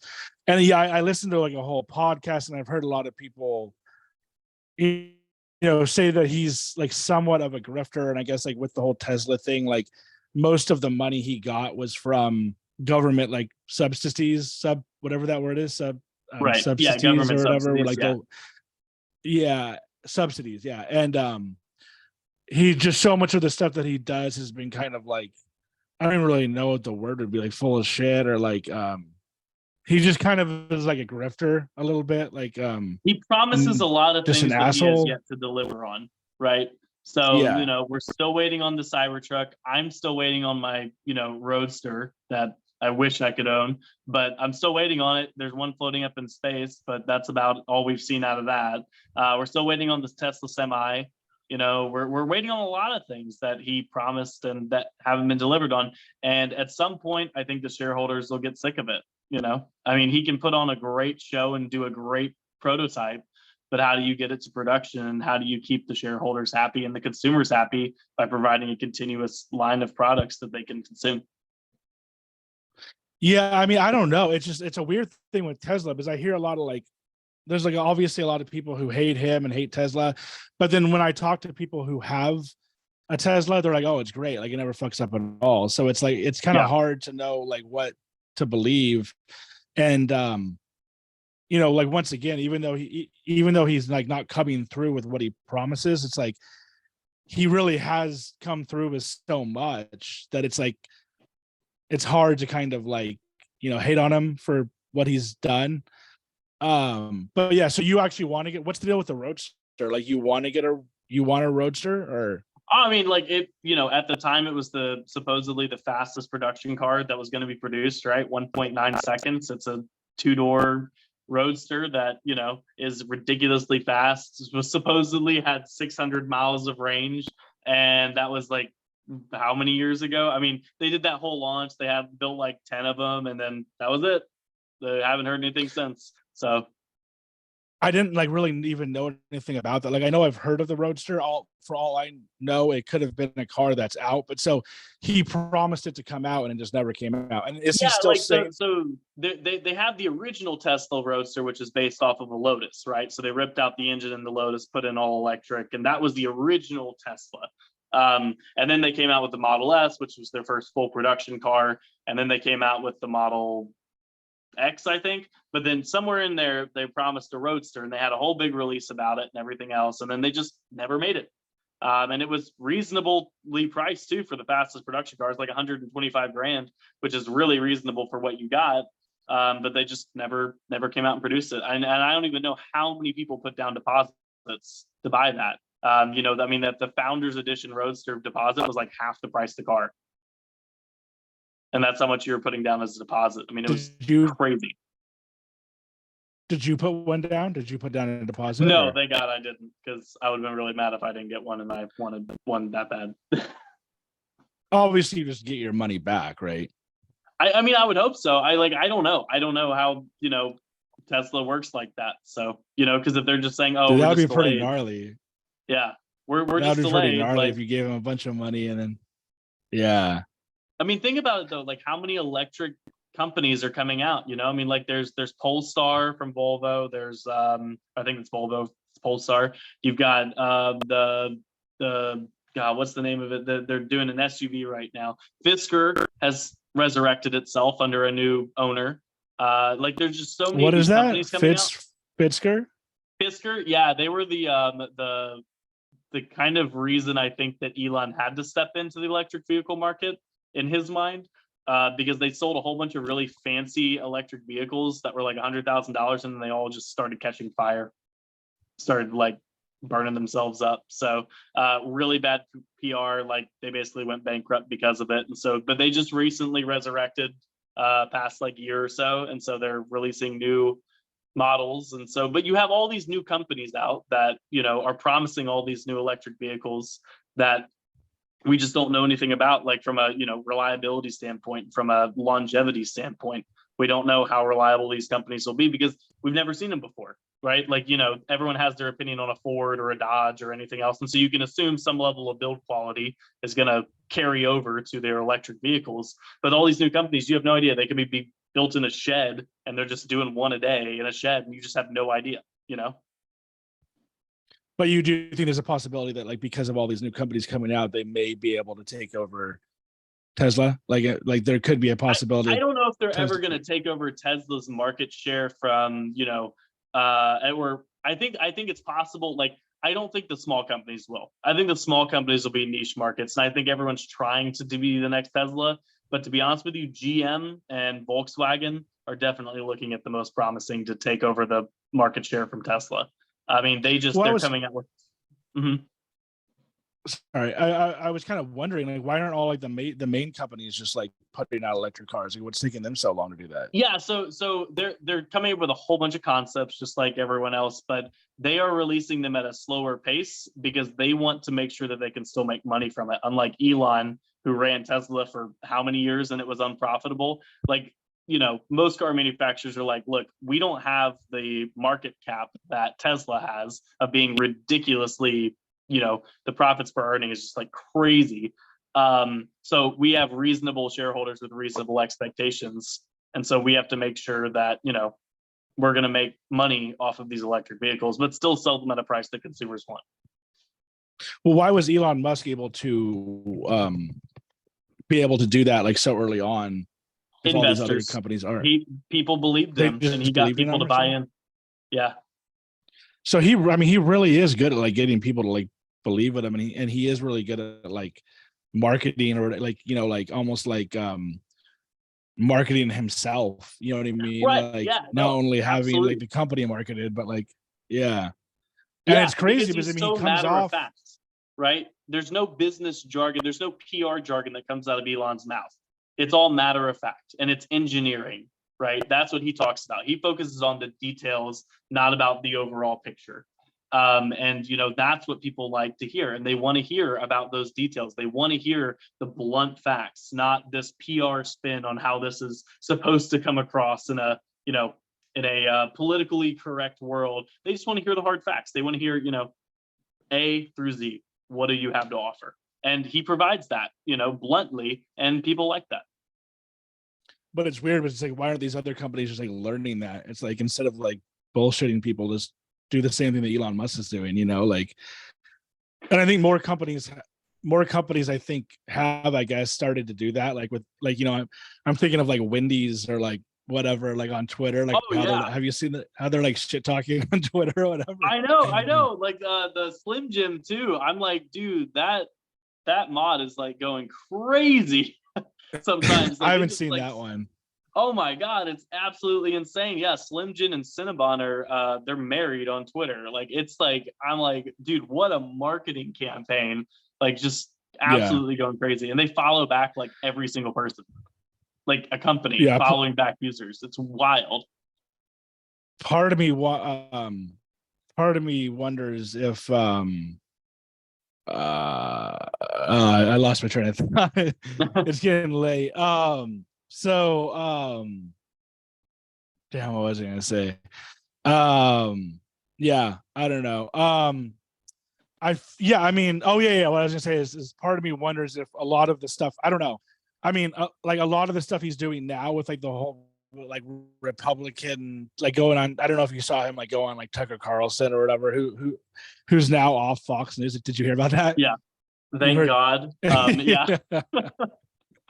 So, but he went on Tucker Carlson, and I didn't even watch it, so I like overheard some of the stuff he said, but his whole like kind of seemingly like turn to the right, like you wonder, like, is all this just kind of like like bullshit. Like I don't know. Like Yeah, so like much of like what people are doing on there is just like what the fuck is like why are they doing this? You know, like yeah, I know it's like Elon went to the right. We lost Kanye as a human being. Like, I mean, like oh what yeah. else is the world gonna throw at us? Like, I just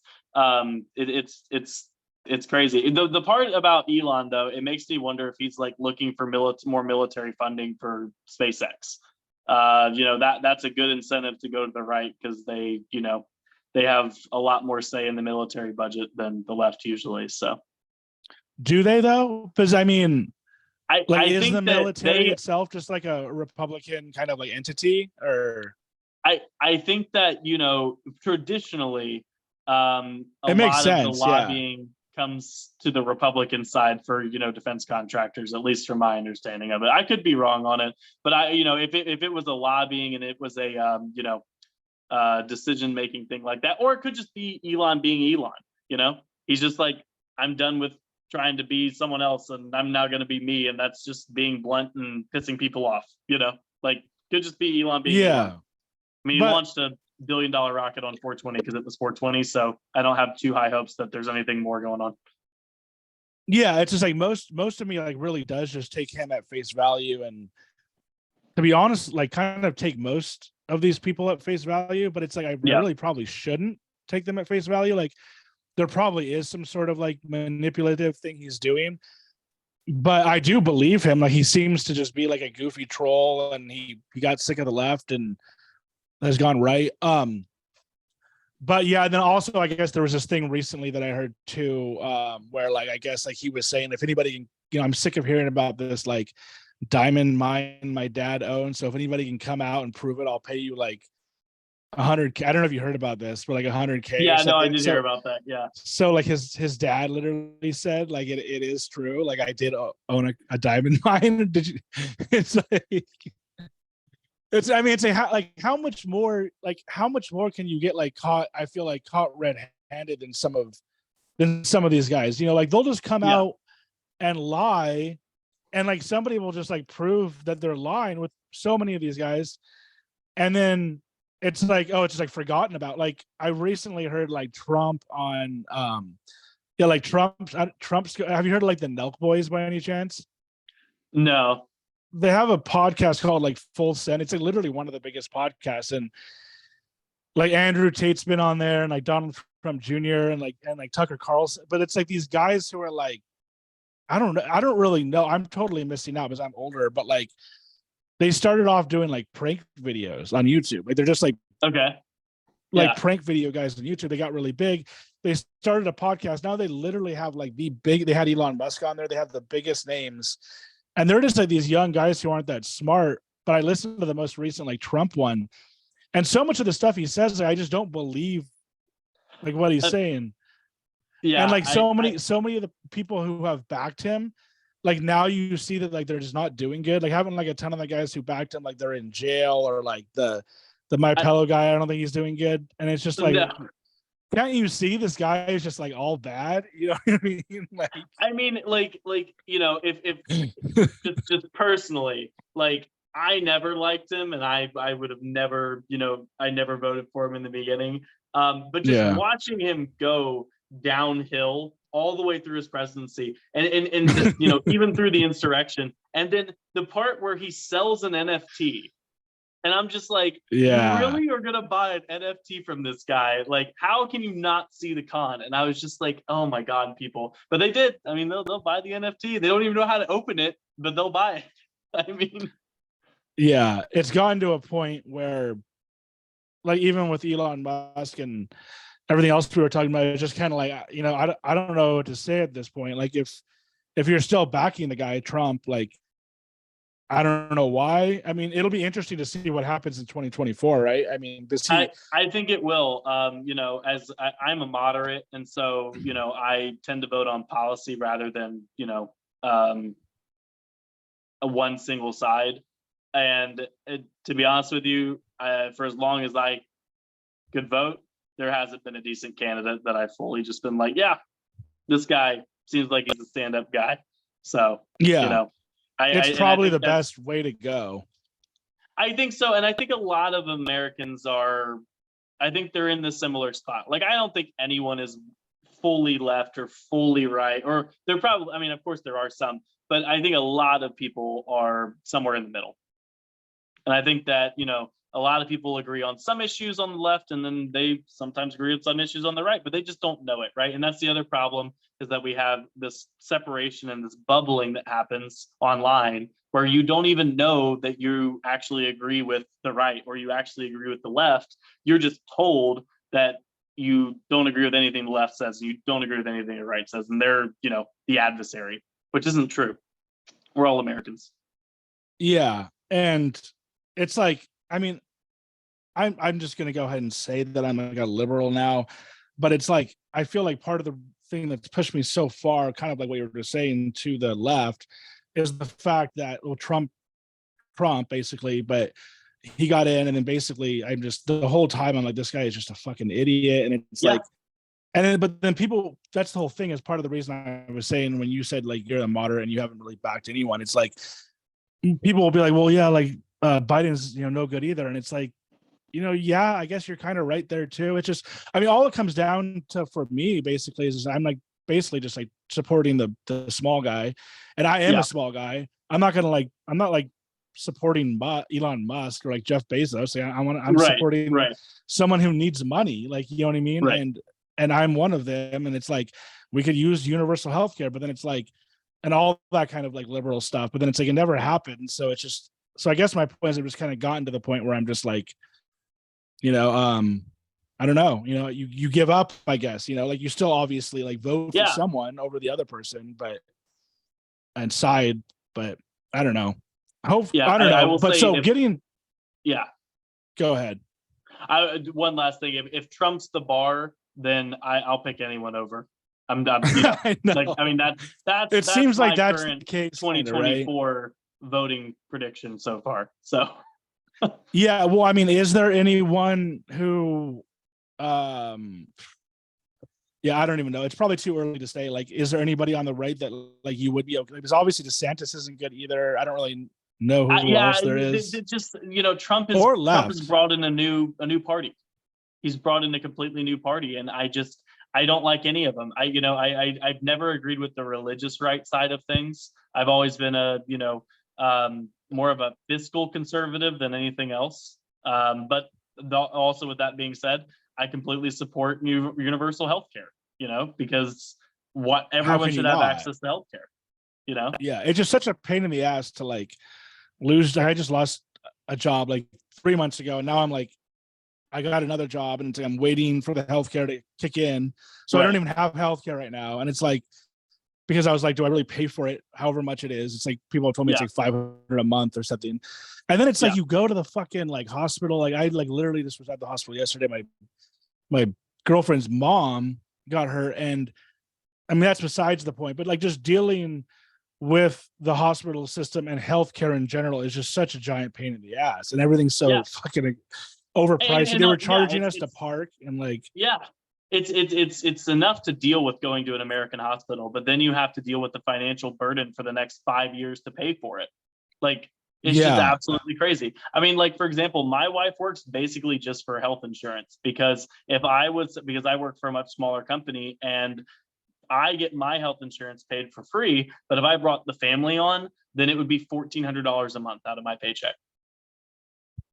And it's just like, how many kids do you have? Or 2. So I've got a family of 4. And so, like, I mean, paying for all of that, I mean, like, on top of paying for the kids themselves, like, I mean, that's just crazy. That's absolutely crazy. So I completely support universal healthcare, even for people that can afford out of pocket, like just everyone, blanket. That is a right. You deserve to be able to go to a hospital and get treated. And we will take an extra, 3% out of everyone's income tax if it has to be, because that's just the cost of making sure that everyone doesn't die on the street. Yeah, for sure. So like getting back into the AI of it all, and then we'll like end it. Because yeah, so where do you think, we were talking about electric cars, where do you think things are going in terms of AI? With I guess like, electric cars taking over truckers' jobs, or really just any jobs being taken over, all that kind of stuff. Yeah. So I think that we're a long way off from the average person being, replaced by AI. It's really going to be more of the office workers, I feel like, that are going to be faded out before the manual labor workers are faded out. And a great example is like accounting, right? Like in theory, accounting you go to school for and everything else, but you can much more easily write a program to do all of an accountant's job than you can to do all of a plumber's job. And so Yeah. anything that involves your hands, any trade or anything like that, I think that's going to really probably be the last thing that a computer or a robot can do at the scale that, would be profitable.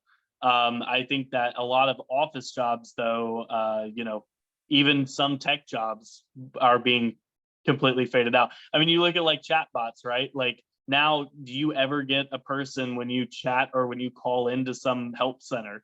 No, you get AI first, or you get some sort of automated system that filters you at this point. But eventually, it's just going to completely take over and solve your problem. In fact, my electric company does that now. I literally can call in and get an outage request. I can call into or add service if I'm moving. Like all of it's done automatically. So it verifies me automatically. And some of that's not even AI.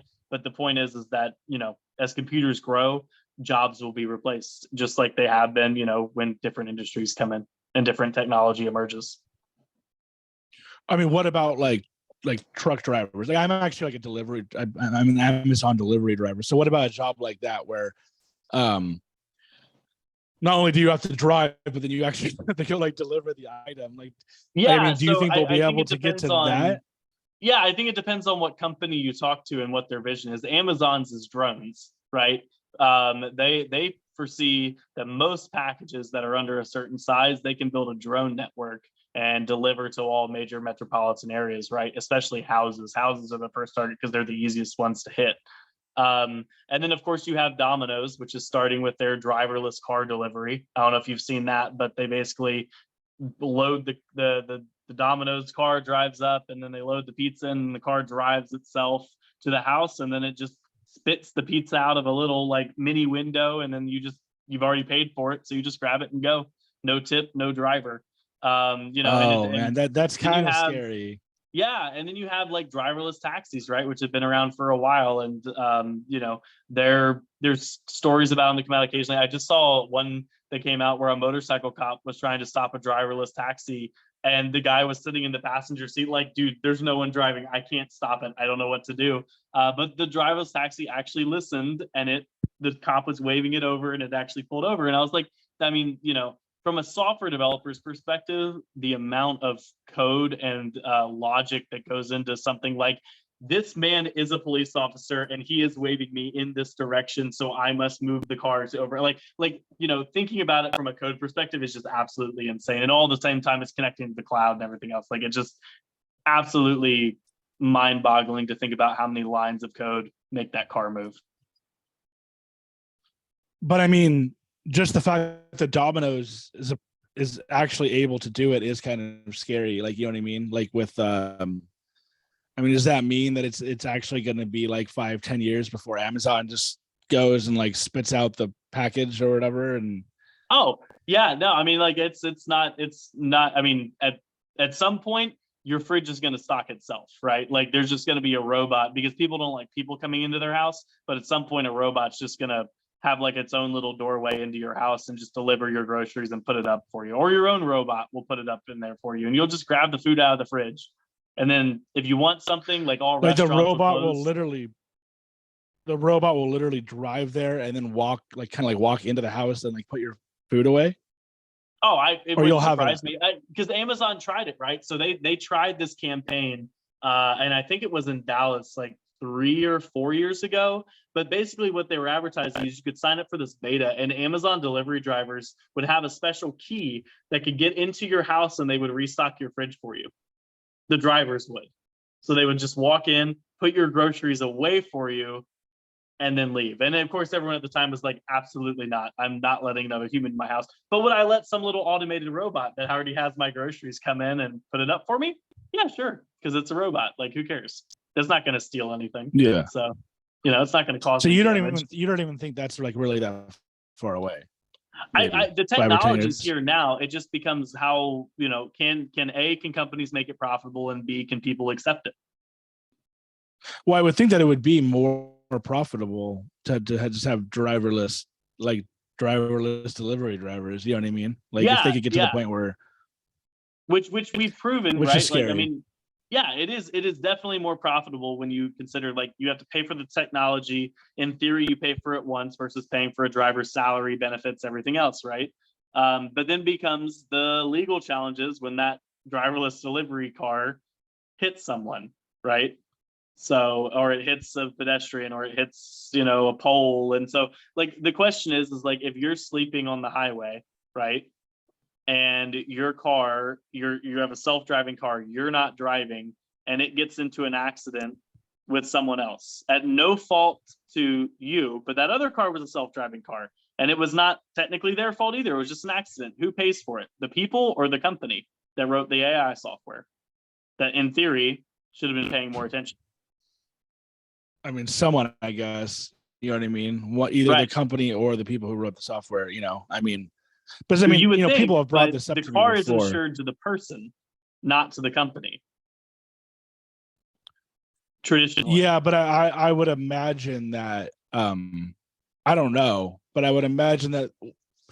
But yeah, this is a question that has to be answered, right? Because right now you can't, like, so you can get in a self-driving taxi in certain places, right? But they're owned by companies. So obviously if anything happens, the company's liable. But if I buy a self-driving car that is so good at self-driving that I can sit in the back seat and I get into an accident, who's at fault? Because I'm not driving.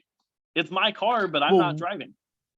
In my opinion, the ethical thing to do would be the company, like Tesla or whatever, would say, okay, like you might have the insurance or not. Maybe the company just literally owns buys the insurance. Right. But you might have the insurance, but like we'll pay for it because it was our fault that the self-driving vehicle gone to an accident, like it shouldn't have or whatever. You know what I mean? Right. It shouldn't be on the person who's not driving. I would think, but yeah. And then comes the question is, do you even need a car at that point? Because if I can pull out an app and hail my own taxi, then everyone just has a taxi that they get into that's driverless. And then I can just go wherever I want by just putting it in the app, and it just takes me there. Do I even need a car at that point? Can I just pay a monthly fee? And that's it. It's $200 a month. And that's insurance car. I guess at that point, it would just come down to like, well, one, what's cheaper? Is it cheaper just to like pay the self-driving taxi, or is it cheaper to own your own car? Then two, like, do you actually want to drive your own car? Like I know some people who like love to drive. Right. So and I'm one of them, right? Like I love to drive, but I know people that hate to drive. They can't stand it. And it's even more funny when they drive for a living and they hate to drive. And I'm just like, wow, dude. But like that. Yeah, luckily I like to drive, but yeah. I like to drive, but then there is obviously I like to drive, but I'm not like one of these guys who's like like a Jay Leno or Joe Rogan type who like, is like some sort of like muscle car like type of guy. I like to drive, but I'm not like some sort of car guy or anything. Right. So it's like, if I think that I would choose Uber or whatever, if it wasn't so expensive, like if it was a self-driving Uber, I might just not have a car and be fine with that. But yeah. But so in terms of, the far future with AI and like, the singularity and all that type of stuff, like I Ray Kurzweil. No, I don't think so. He like came out with like the Singularity is Near book, and like he believes he's like a big Google like AI guy. He like, I think, started Google's AI program or whatever. And he basically he's like 70 or whatever, but he thinks that like I've seen prints on this recently where it's like by 2030 people believe we're gonna like be able to live forever and all this stuff. Like, do you think it's gonna get to that point quicker than we think? it may. I will say that I'm optimistic and pessimistic at the same time. I think that AI has the power to do anything that we build it to do, and I think that that combined with quantum computing, which is also a new trend and a new thing that's coming out, together they I can wanted to harness- ask you about that. Yeah. Yeah. Sorry. No, Yeah. you're good. You're good. Yeah. What do you want to know about quantum computing? Oh no, you could keep going. That was one other thing that I wanted to ask you about, but Oh yeah. you can finish your thought. Yeah. Yeah. So in combination of the complexity that AI is getting to with the neural networks, and then with the quantum computing side of it as well, being able to process data much faster, at least very specific sets of data much faster. I think that you're going to approach a place to where, which we already kind of have, where obviously computers can process things faster than the human mind on a supercomputer scale. A lot of people don't know this, but the human brain is actually able to compute faster than most computers still today. Even though we can't solve mathematical equations as fast, the complexity of our neurons is something that most computers can't compete with today. But once we hit that point, and once we hit the point to where we're able to, build a everyday computer that can think as fast as the human brain and put all of that together, then I think that you'll see some really significant advances. I mean, medicine alone and AI is just an interesting field if people want to look it up. But some of the stuff that they're doing with AI and nanotechnology and medicine is just things that you would imagine 20 years ago were like space age level stuff. So there's so many advancements and so many things that are being affected by AI. I think that it wouldn't surprise me at this point of anything happening in the next 10 to 20 years, especially something like age, it's like age reversal or age extension. I've heard rumors about that, and it's to do with your cells. I would be interested to see more concrete evidence on it. But anything's possible. So. And then when it gets to that point, you know about the singularity, right? Like what it means, right? Yeah. You have a sentient AI being, essentially. Like AI is born, right? Like that's what you reach. You reach a part to where AI no longer is a series of complex algorithms built on a neural network, but it's all of that plus it can think for itself, truly think for itself like a human. It becomes alive. And I think that, again, that day will be the most terrifying and exciting day that humanity's seen since the dawn of mankind, because we will have for the first time created life out of inorganic materials. And when that day comes, or how long before that day comes, would you guess? I think most estimates are like the next 25, 30 years, but I think it could easily come sooner than that. Like there is a saying, and there's a couple of developers, very famous, engineers that have come out and said, look, if everyone learned how to develop software, every single person on earth learned how to develop software, everyone would be out of a job living in a utopia in 5 years. Oh, wow. Because if we put all of our power together to develop software that was powerful enough to just do everything for us with robotics, with automation, with AI, we would never have to work again. The human race would be catered to by AI in 5 years. Within 5 years, we would stop working. Yeah, everyone would. Everything would be taken care of. Food production would become a thing. How do you think that works, for one? And then two, when people say utopia, like, does it kind of just have to do with work? Like, you know what I mean? It's it's basically just work. Because I mean, I know to solve that, like, so social many problems, but well, I mean, my point is like anymore. My point is that, like, so many people are like, when they talk about like getting to the point where like we don't have to work anymore, then you have so many people who are like, oh well, I like to work, or it gives humans whatever, like focus or discipline, or like it makes you feel good or whatever. But it's right. Like, the funny thing about it is, in my mind, that kind of is it's like sad to say, but it's like that kind of is the utopia. Like, if I can get to a point where I'm not working, like you're essentially just retired and you have enough money to where you can do what you want, Right. That in my mind is utopia. I could be wrong. Like I get to the point where I'm not No, working and like miserable, but yeah, yeah. I think that's, a lot of people's utopia because, as being, I will say, a human and an American, we grow up learning that you go to school and you get a job and you work that job and then you retire. And when you retire, that's when you get to go have fun.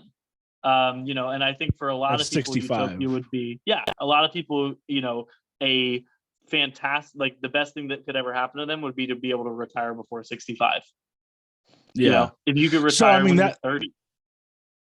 like how would that look if we get to a point where I'm assuming like AI is doing all the work and we're just not working? Like would it be kind of like these massive companies kind of like own everything and they just kind of like distribute wealth to I people or something, or I like think so. I think that, for us to be able to just not work, everyone would have to be, accept that in this utopia, everyone gets the same thing, which people find very hard to do, right? That's my first criticism towards this.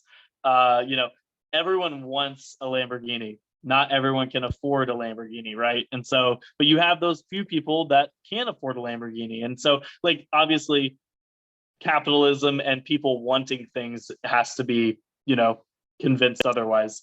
And then, the second thing is that money has absolutely no value. There is no concept of money anymore for this to work. it Because would if be you kind of like introduce Star money, Trek, right? yeah, like everyone has I've heard that's everything how that they Star need to Trek is. survive. Yeah. Yeah, but you um know, yeah, like you mentioned like the medicine. Like I'm assuming you're saying AI is kind of like creating medicine. Like do you think it'll get to a point maybe within 10 years or so where like we do solve all the medical problems, psychologically and physically? Like you think that's yeah, so possible? a real world example today is that you can dedicate your GPU, and I forget the name of the website off the top of my head, but you can dedicate your own graphics card to run queries essentially and run parse data for cancer research and for Parkinson's sometimes too. I think they're partnering up with them too. And so basically, the scientists send out and connect to all these graphics cards, right? And they process this data to build imagery and to build, connections and build, I guess, data around what they're finding in cancer research. And so that's a really good way right now. And AI is being used in cancer research heavily. It's being used in a lot of other medicine development. Nanotechnology equally is involved there too. But eventually, yeah, I think we'll get to a point to where you're sick with something, you'll get scanned, it'll identify exactly what you have using a combination of, AI, nanotech, future things that we don't know about yet, and then you'll just get an immediate prescription right then and there. I mean, you think about some like processes that just don't make sense. There's a lot of things in healthcare that don't make sense. Like when I go to the doctor and then I have to go to the pharmacy, right?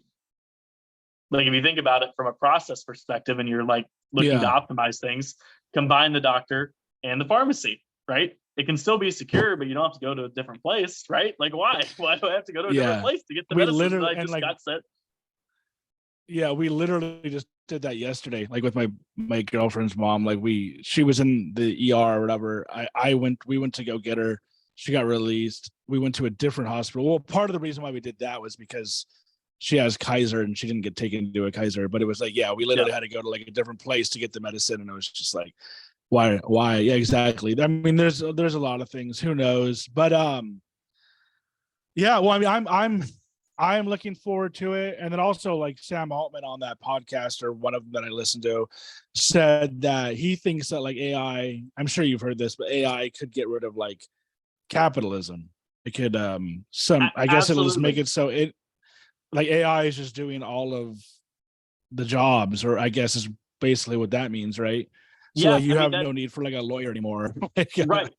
Because you're represented by yeah. AI, and AI reviews your case and Yeah. it decides accordingly how to best represent you. But then you get into the question of then, okay, so now you have two sides of the same AI that's going against each other. Do they just decide to say, no, this person's a bad person actually, so we're going to make them lose, right? Like, and they now have bias towards being good, or they have bias towards being bad, right? Like, there's all these new questions that come out with stuff like that. But in short, yeah, it eliminates basically a government overall, and that AI basically provides everything that we need, and we don't have to work anymore, and we're okay with that.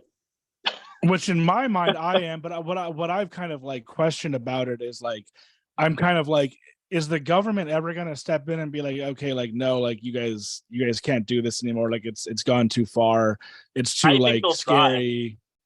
I think they'll try, but look at how they've tried to moderate big data, right? And then they tried to moderate what you can view on the internet. Like, there's a whole bunch of ways that the government has tried to step in, but public consensus has been like, no, I should be able to be free to do whatever I want on the internet and on social media. And so, if you ask the government 20 years ago whether, again, it was a good idea to put a phone in everyone's pocket and for some big corporation to be able to track everyone's movement step by step, minute by minute, they probably would have said that's the biggest security flaw I've ever seen for a nation in the existence of mankind. And now everyone's like, yeah, no, we're good with it. We need it. We got to have it. How will I know how to get home? Well, do you think it is better overall? I mean, I would say I do, but I think it's equally beneficial and limiting at the same time. I think that a lot of people have lost their sense of direction because they use maps, and they've lost their ability to look out the window and read street signs, right? I think that when we look for things to go shopping, if we don't see what we want in 5 seconds, then we get somewhat frustrated. The average attention span to wait for a URL now is, I believe, less than 2 seconds. It used to be 5, and now it's down to less than 2. So if your page doesn't load within 2 seconds, you immediately assume something is wrong. Yeah. And I think I think that all of it regarding the losing your sense of direction and all that kind of stuff doesn't matter as long as you have Google Maps, right? Like, if we lose Wi-Fi or whatever, then it becomes a problem. But then what you said about the attention span thing is a problem, because I don't really like know, it's hard to know, but I've noticed that I've been getting more and more. I don't even really want to say more and more. I think that I've always been kind of like somewhat impatient, but like just with patience in general, you're right. Like, the people, I think, are just losing their patience because they have everything they want immediately. And it's it's like hard, like when it's hard to, it first becomes hard to read a book, then it becomes hard to sit through a movie, then you get to a point where you're just watching 5 to 10 second clips on TikTok or Instagram or whatever. That's exactly right. And how long will it take before 5-second clips are too long? I need 2-second clips, and I can get everything I need because someone can make the perfect 2-second clip format, and then I'm just looking at 2 seconds, 2 seconds, 2 seconds. You know what I mean? Like, how much shorter can you make it? And then can I look at, now you've seen it, right? I'm looking at someone's reaction to some video.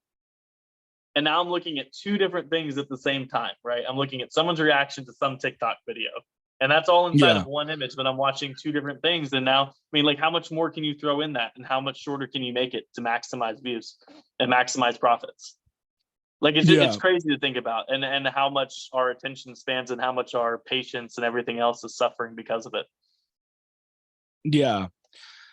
Well, the last, I have to end it because I have work in the morning, but the last I have the last question, and then I have more questions. The last question I ask is, in terms of like the sentience thing, the AI becoming sentient, I'm kind of curious to what you think, we are and what we came from and all that kind of stuff. Like, what makes us sentient? I'm really just like curious to your viewpoint on because I know they say that like AI and, like you were saying, with neural networks kind of like acts like us. What makes us different than maybe an AI or whatever? Where do we come from? Where are we going? I don't know. I'd ask this question. Yeah. So, I think that the first thing is that we assume sentience as an AI that acts like us, as in that it can feel emotion, right? But is there more beyond thinking for yourself, feeling emotion and reacting, right? Is there more to that, right? And how much more intelligence does it require to create a being that is more, not just more intelligent than us, but that has a whole nother has more ability and more senses and more, and a level up in intelligence than us that we can't even imagine, right? Because we can't even imagine what it's like to be more intelligent than us, right? We can imagine having different accoutrements on us, like we can see in the dark, we can have echolocation, right? But how do we imagine, a whole other being that just makes us look like ants, right? And that we are about as smart and as intelligent as ants. And so Yeah, sorry, that's the. Oh, you're good. I just had to plug it in. Plug in my phone. So yeah, sorry, I heard most of it, but Okay. what was the last part? I just that, I think that if AI becomes sentient, it will dwarf us in its, capabilities very quickly. Yeah. A better question to ask was my phone's dying. It's the only reason why I did that. Yeah. A better question to ask would be what I guess what would make, do you think the AI will eventually become sentient or conscious or whatever word you want to use? And then what makes it become conscious or sentient? And also, Yeah, like, do you so think that it'll ever like really truly have its own emotions or feelings like we do? So I think at some point, yes, it will hit the definition of what we define it to be as sentient, right? And again, I would say probably like a 20-25 year timeline on that is what most AI researchers estimate. 28, 29. Yeah, 20 to 25, I think, is what most estimate. Could be sooner, could be later. From what I've read, though, it's right around 25 years. Now, with that being said, though, I think that what we define as sentient could easily, AI could easily go past that, or it could, just fall short, and we might hit something like the speed of light, right, with AI, and it might never be able to go, to what we fully imagine it to be, but it can, it can feel some sort of emotion and things like that. But we don't know. I don't think we fully understand, what sentience would look like from a code perspective, right? Like how do you get something? How big of a neural network do you need? How many inputs and outputs do you need to make something sentient? And when you look at the human body, right? Like how do we process emotion? How do we feel, touch, smell? How do we process all of that, right? It's through our nervous network, and it's through hormones in our body and everything else that spawns stuff. And so an AI doesn't have any of that. It just relies off of data. And so the answer to how it becomes sentient may require an extra, something extra other than just data. So there's, I mean, there's I just think that it would. I mean, unless there's some way for us to give it to make it have emotion, or like to put emotion or feeling into it. Right, like almost like you have like an IED, like like we're gonna jumpstart you, but how do we jumpstart you to make you alive, right? But then it's like, do we even want to? Like, why would we want something to be alive? Like, don't we just want to do what we want it to do? Basically, it doesn't really need to be alive. Right, exactly. And that's the question. When does it does it need to be alive? And I think that's a question that a lot of people are afraid of, which is, I don't really want it to be alive. I really don't want it to. I think most people don't want it to be alive, right? Right. They're happy with the way that AI is progressing, but they don't truly want it to become sentient, because I think a lot of people are afraid that, if we create a being that has the ability to process information as fast as a computer, have the, the mind and the critical thinking skills of 1,000 humans put together, and I mean, it can solve any problem that we give it. Is that a good thing for us, right? Like, and how long does it take before we're the problem in the computer's mind? And I don't care how you program it or whatever, like, at some point, at some time, we know that we're a problem. We just choose to ignore it, right? With climate change, with everything else, right? Like we know that we cause destruction to this planet and the survival of our own species in a lot of cases. And how long would it take for AI to determine that we're the root cause of the problem and we need to be removed? So Yeah, it's a tough question. I just don't know if I believe that like eventually it just will become conscious. You know what I mean? I think we're missing personally, I think we're missing an ingredient to a recipe. And I'm not an AI researcher, but just from the AI that, I've been exposed to with ChatGPT and everything else, it's cool, but it definitely can't think for itself. And being a software developer, I can see where it's pulling its data from. So like, it's really cool, but we're not there yet. We're not even close yet. Yeah, I'm going to swap this out. Hold on one second. All good.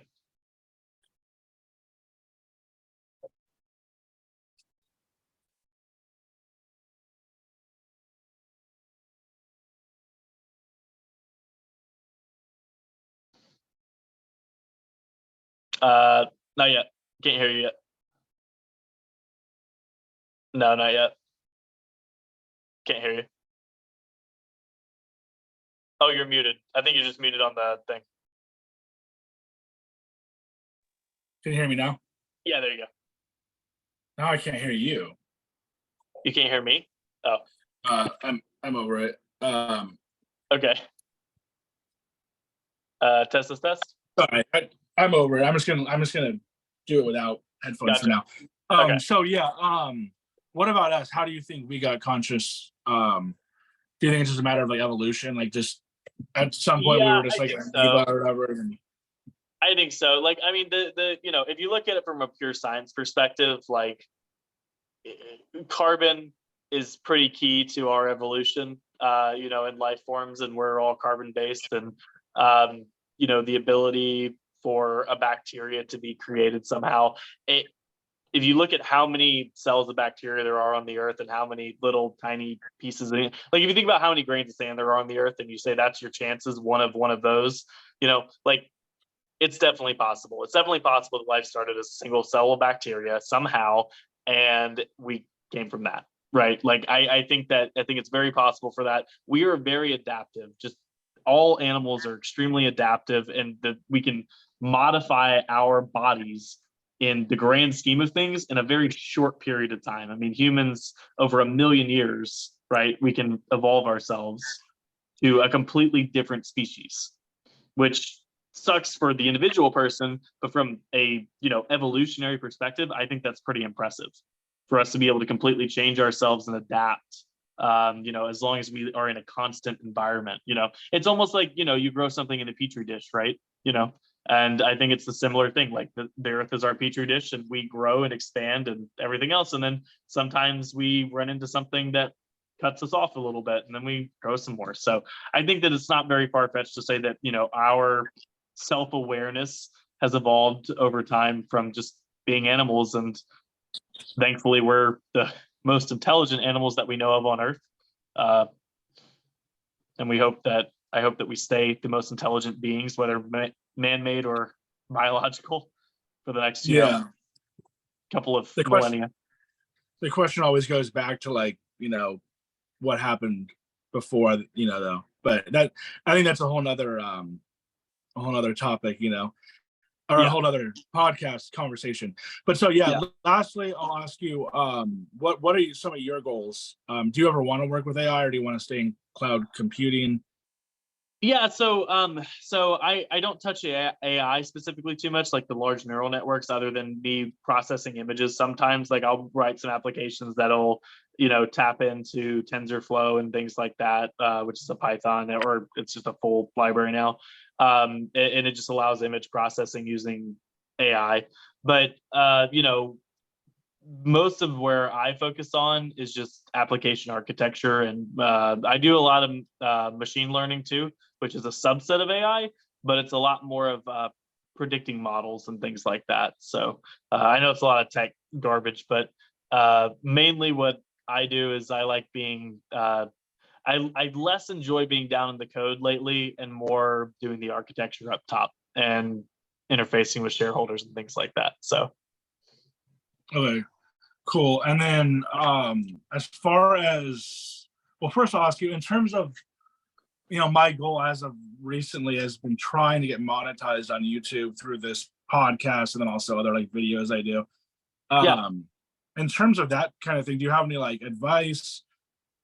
And then I, also like, no, and then what, like, do you think in terms of just like a broader look is like the gig economy, like stuff like that, do you think that's going to become more prevalent, or like kind of like work from home, kind of like, work on your own time type thing, kind of like, and so Uber or I'll tell whatever? you, like, so I work my W-2 job, right, is as a cloud architect. I also contract and consult on the side with software development and application build outs with my own, subset. And then I also do the, my podcast and everything else. And so my advice on that is like the gigs are just as important as the content creation from what I found. But if you want to get more views and stuff like that at least on the gig or the content creation side, just throw everything into SEO. You can even use ChatGPT. Just make it SEO friendly. And what that does again is it just makes the search engines think of you as a good place to send people. Is that mainly for the title of the video, or is that even for Title what and you're summary? Yeah, title, What? summary, whatever you can SEO optimize, because Google will touch everything it can. By summary, do you mean like what's in like the what's the like the part The the description or whatever? Yeah. Okay.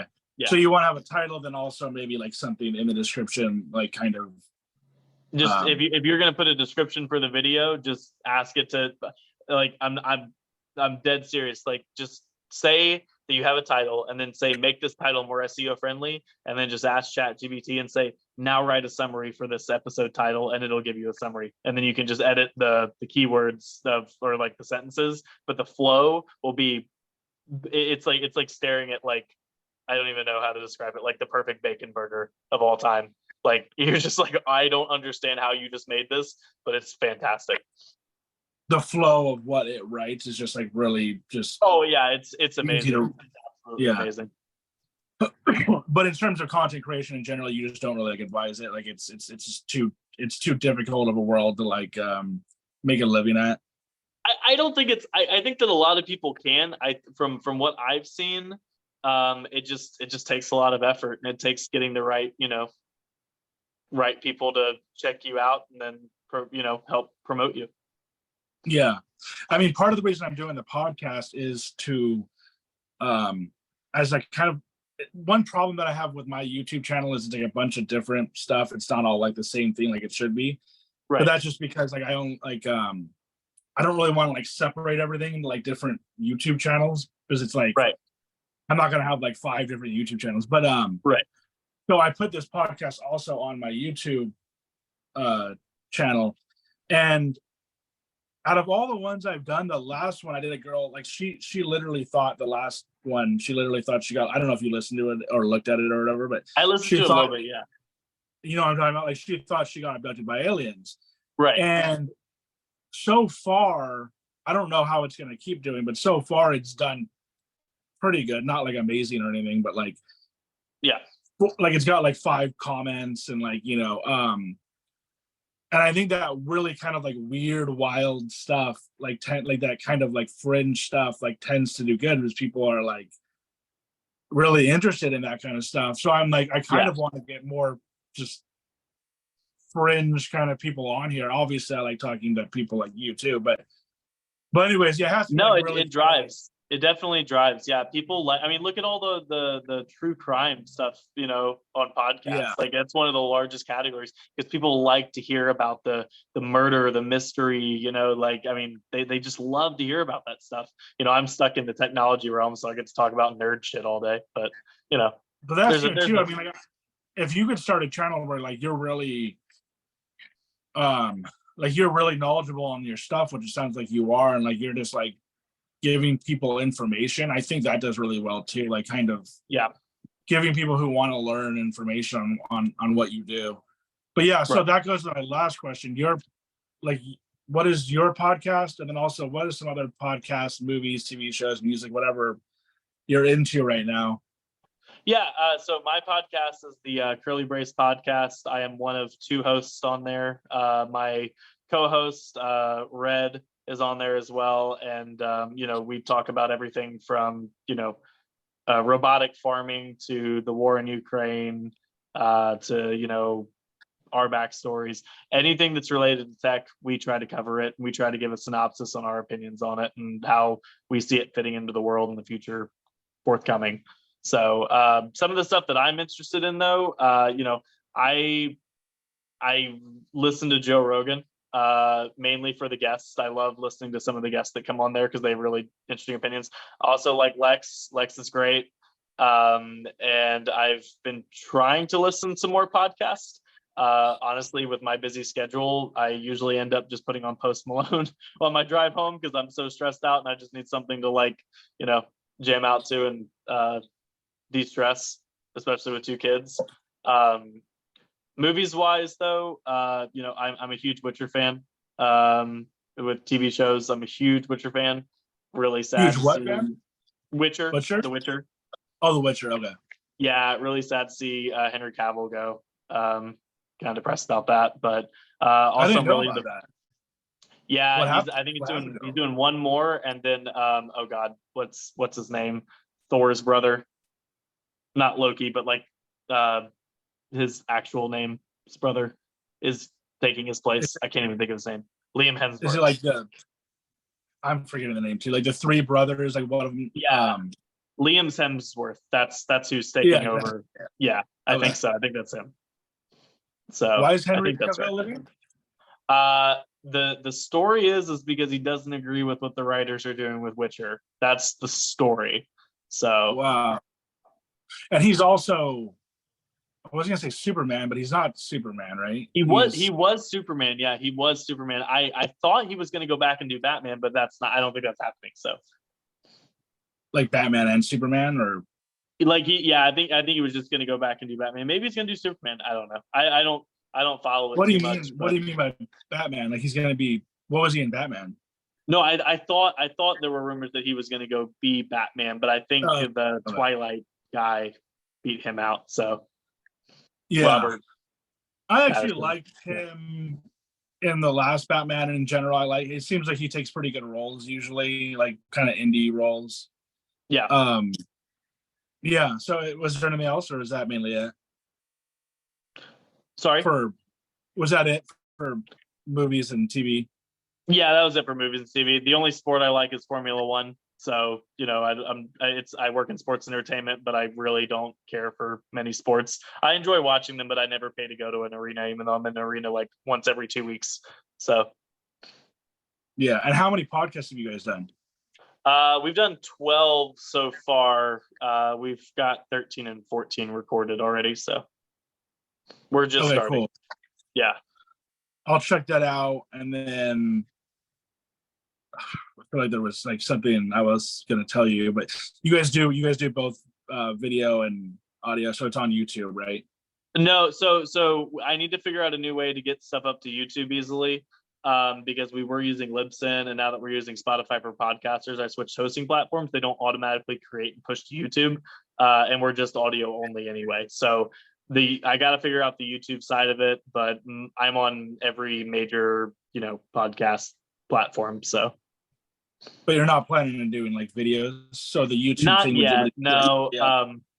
My co-host has decided to drop 15 grand on a recording studio build out in his garage. So we're waiting for that to be done. And then if I decide to make the hour drive to his house every day or every time that we do the podcast, then we'll do video. But he's working on that right now. So you say it was an hour drive? Yeah, it's about an hour drive. So if I'm like, if we're going to do video, then we're going to do like, a once a month all day. We're going to find 4 different topics and go through them and make sure they're really nice and fancy. And then we'll leave it at that because I don't want to be driving an hour back and forth every Saturday. Well, that's part of the thing that's like so convenient about it is, the part that's so good about it is that it is so convenient. Like I don't think that I'd be able to, obviously like we wouldn't be able to be doing this. Like you live out of the state, and It's like I've tried doing it with a couple of friends, and even doing it like over Zoom is hard. It's just hard. People are so busy. It's hard to meet up with them. Right. But yeah, one piece of advice I'd give to you about it, even though the very little that I know, is that one thing that I've noticed, for one, YouTube supposedly is better in general for podcasts. Like most people listen to their podcasts on YouTube. Okay. And then two would be, ideally if you had video, that would be good. If it's not, then like you said, just put on the audio with like whatever captions or whatever. But one thing that I noticed, and I haven't been doing it recently, I kind of took like a month break, but pick like the juiciest part, and you obviously want like the most like Elon Musk or whatever, like shit talking Elon Musk or whoever else like we were, and then have like a bunch of clips of that and then post that on YouTube, is then people can, it's kind of like an obvious thing that like Joe Rogan does. But I think it does pretty good in general. Like if I have like a spicy take or whatever and I throw it up there, because the 5-minute clip is obviously probably going to do better than like the hour or two or whatever. Right. Right. But yeah, another thing about Joe Rogan real quick too is like, so I have kind of like a love-hate relationship with him. Like I don't love him, I don't hate him. I probably more disagree with most of the stuff he says. But the last guy I was talking to, he was going to come on the other day, and then like I was like, what do you want to talk about? Because he's the guest, and I figured he'd have the topic, and he couldn't like come up with anything. I was just like, what are you interested in or whatever. And then I was like, what about comedy? Because I know he's like a comedian on YouTube, and basically he couldn't come up with a topic. So I was like, I don't know, we'll just shoot the shit. We'll talk about like Joe Rogan or whatever. And he's like, I like hate Joe Rogan. He's like, but maybe that'll be fun to talk about or whatever. And he's like, and then like a little while later, he's like, you know what? Like I won't be able to come on tonight. And so I think that just by me saying we can talk about Joe Rogan, he was like, I don't even want to come on. I don't know. He may hit me back, but like he's obviously such like a controversial guy. Yeah. You know, people either love him or hate him. So yeah. But anyways, man, it was good. What was that? Oh, nothing. It was pointless. Yeah, I'm tired too, man. I'm like, it's 12:30 here. I got work in the morning too. So damn. All right. So I'll let you go. It was good talking to you. Maybe we can do this again. I know like you wanted to get like your whole video set up. So this was like a last minute thing for both of us. So just hit me up and let me know if you ever want to come on again. Yeah, absolutely. Yeah. I'll get my video set up, or if you're up for it, then I'll bring on my co-host too. And he is the AI developer, by the way. So if you have any more questions about AI, he is definitely the one that you can ask questions to, because he works with it every day with in the medical field. So yeah, for sure. Or I don't know if you guys have guests. I wouldn't probably make sense, but either way, whatever, you know what I mean? I can go in yours, you can come up, and yeah, for sure. All right, it was good talking to you. You too. I'll let you know when it goes up. Okay, thanks, man. See you. Bye. Bye.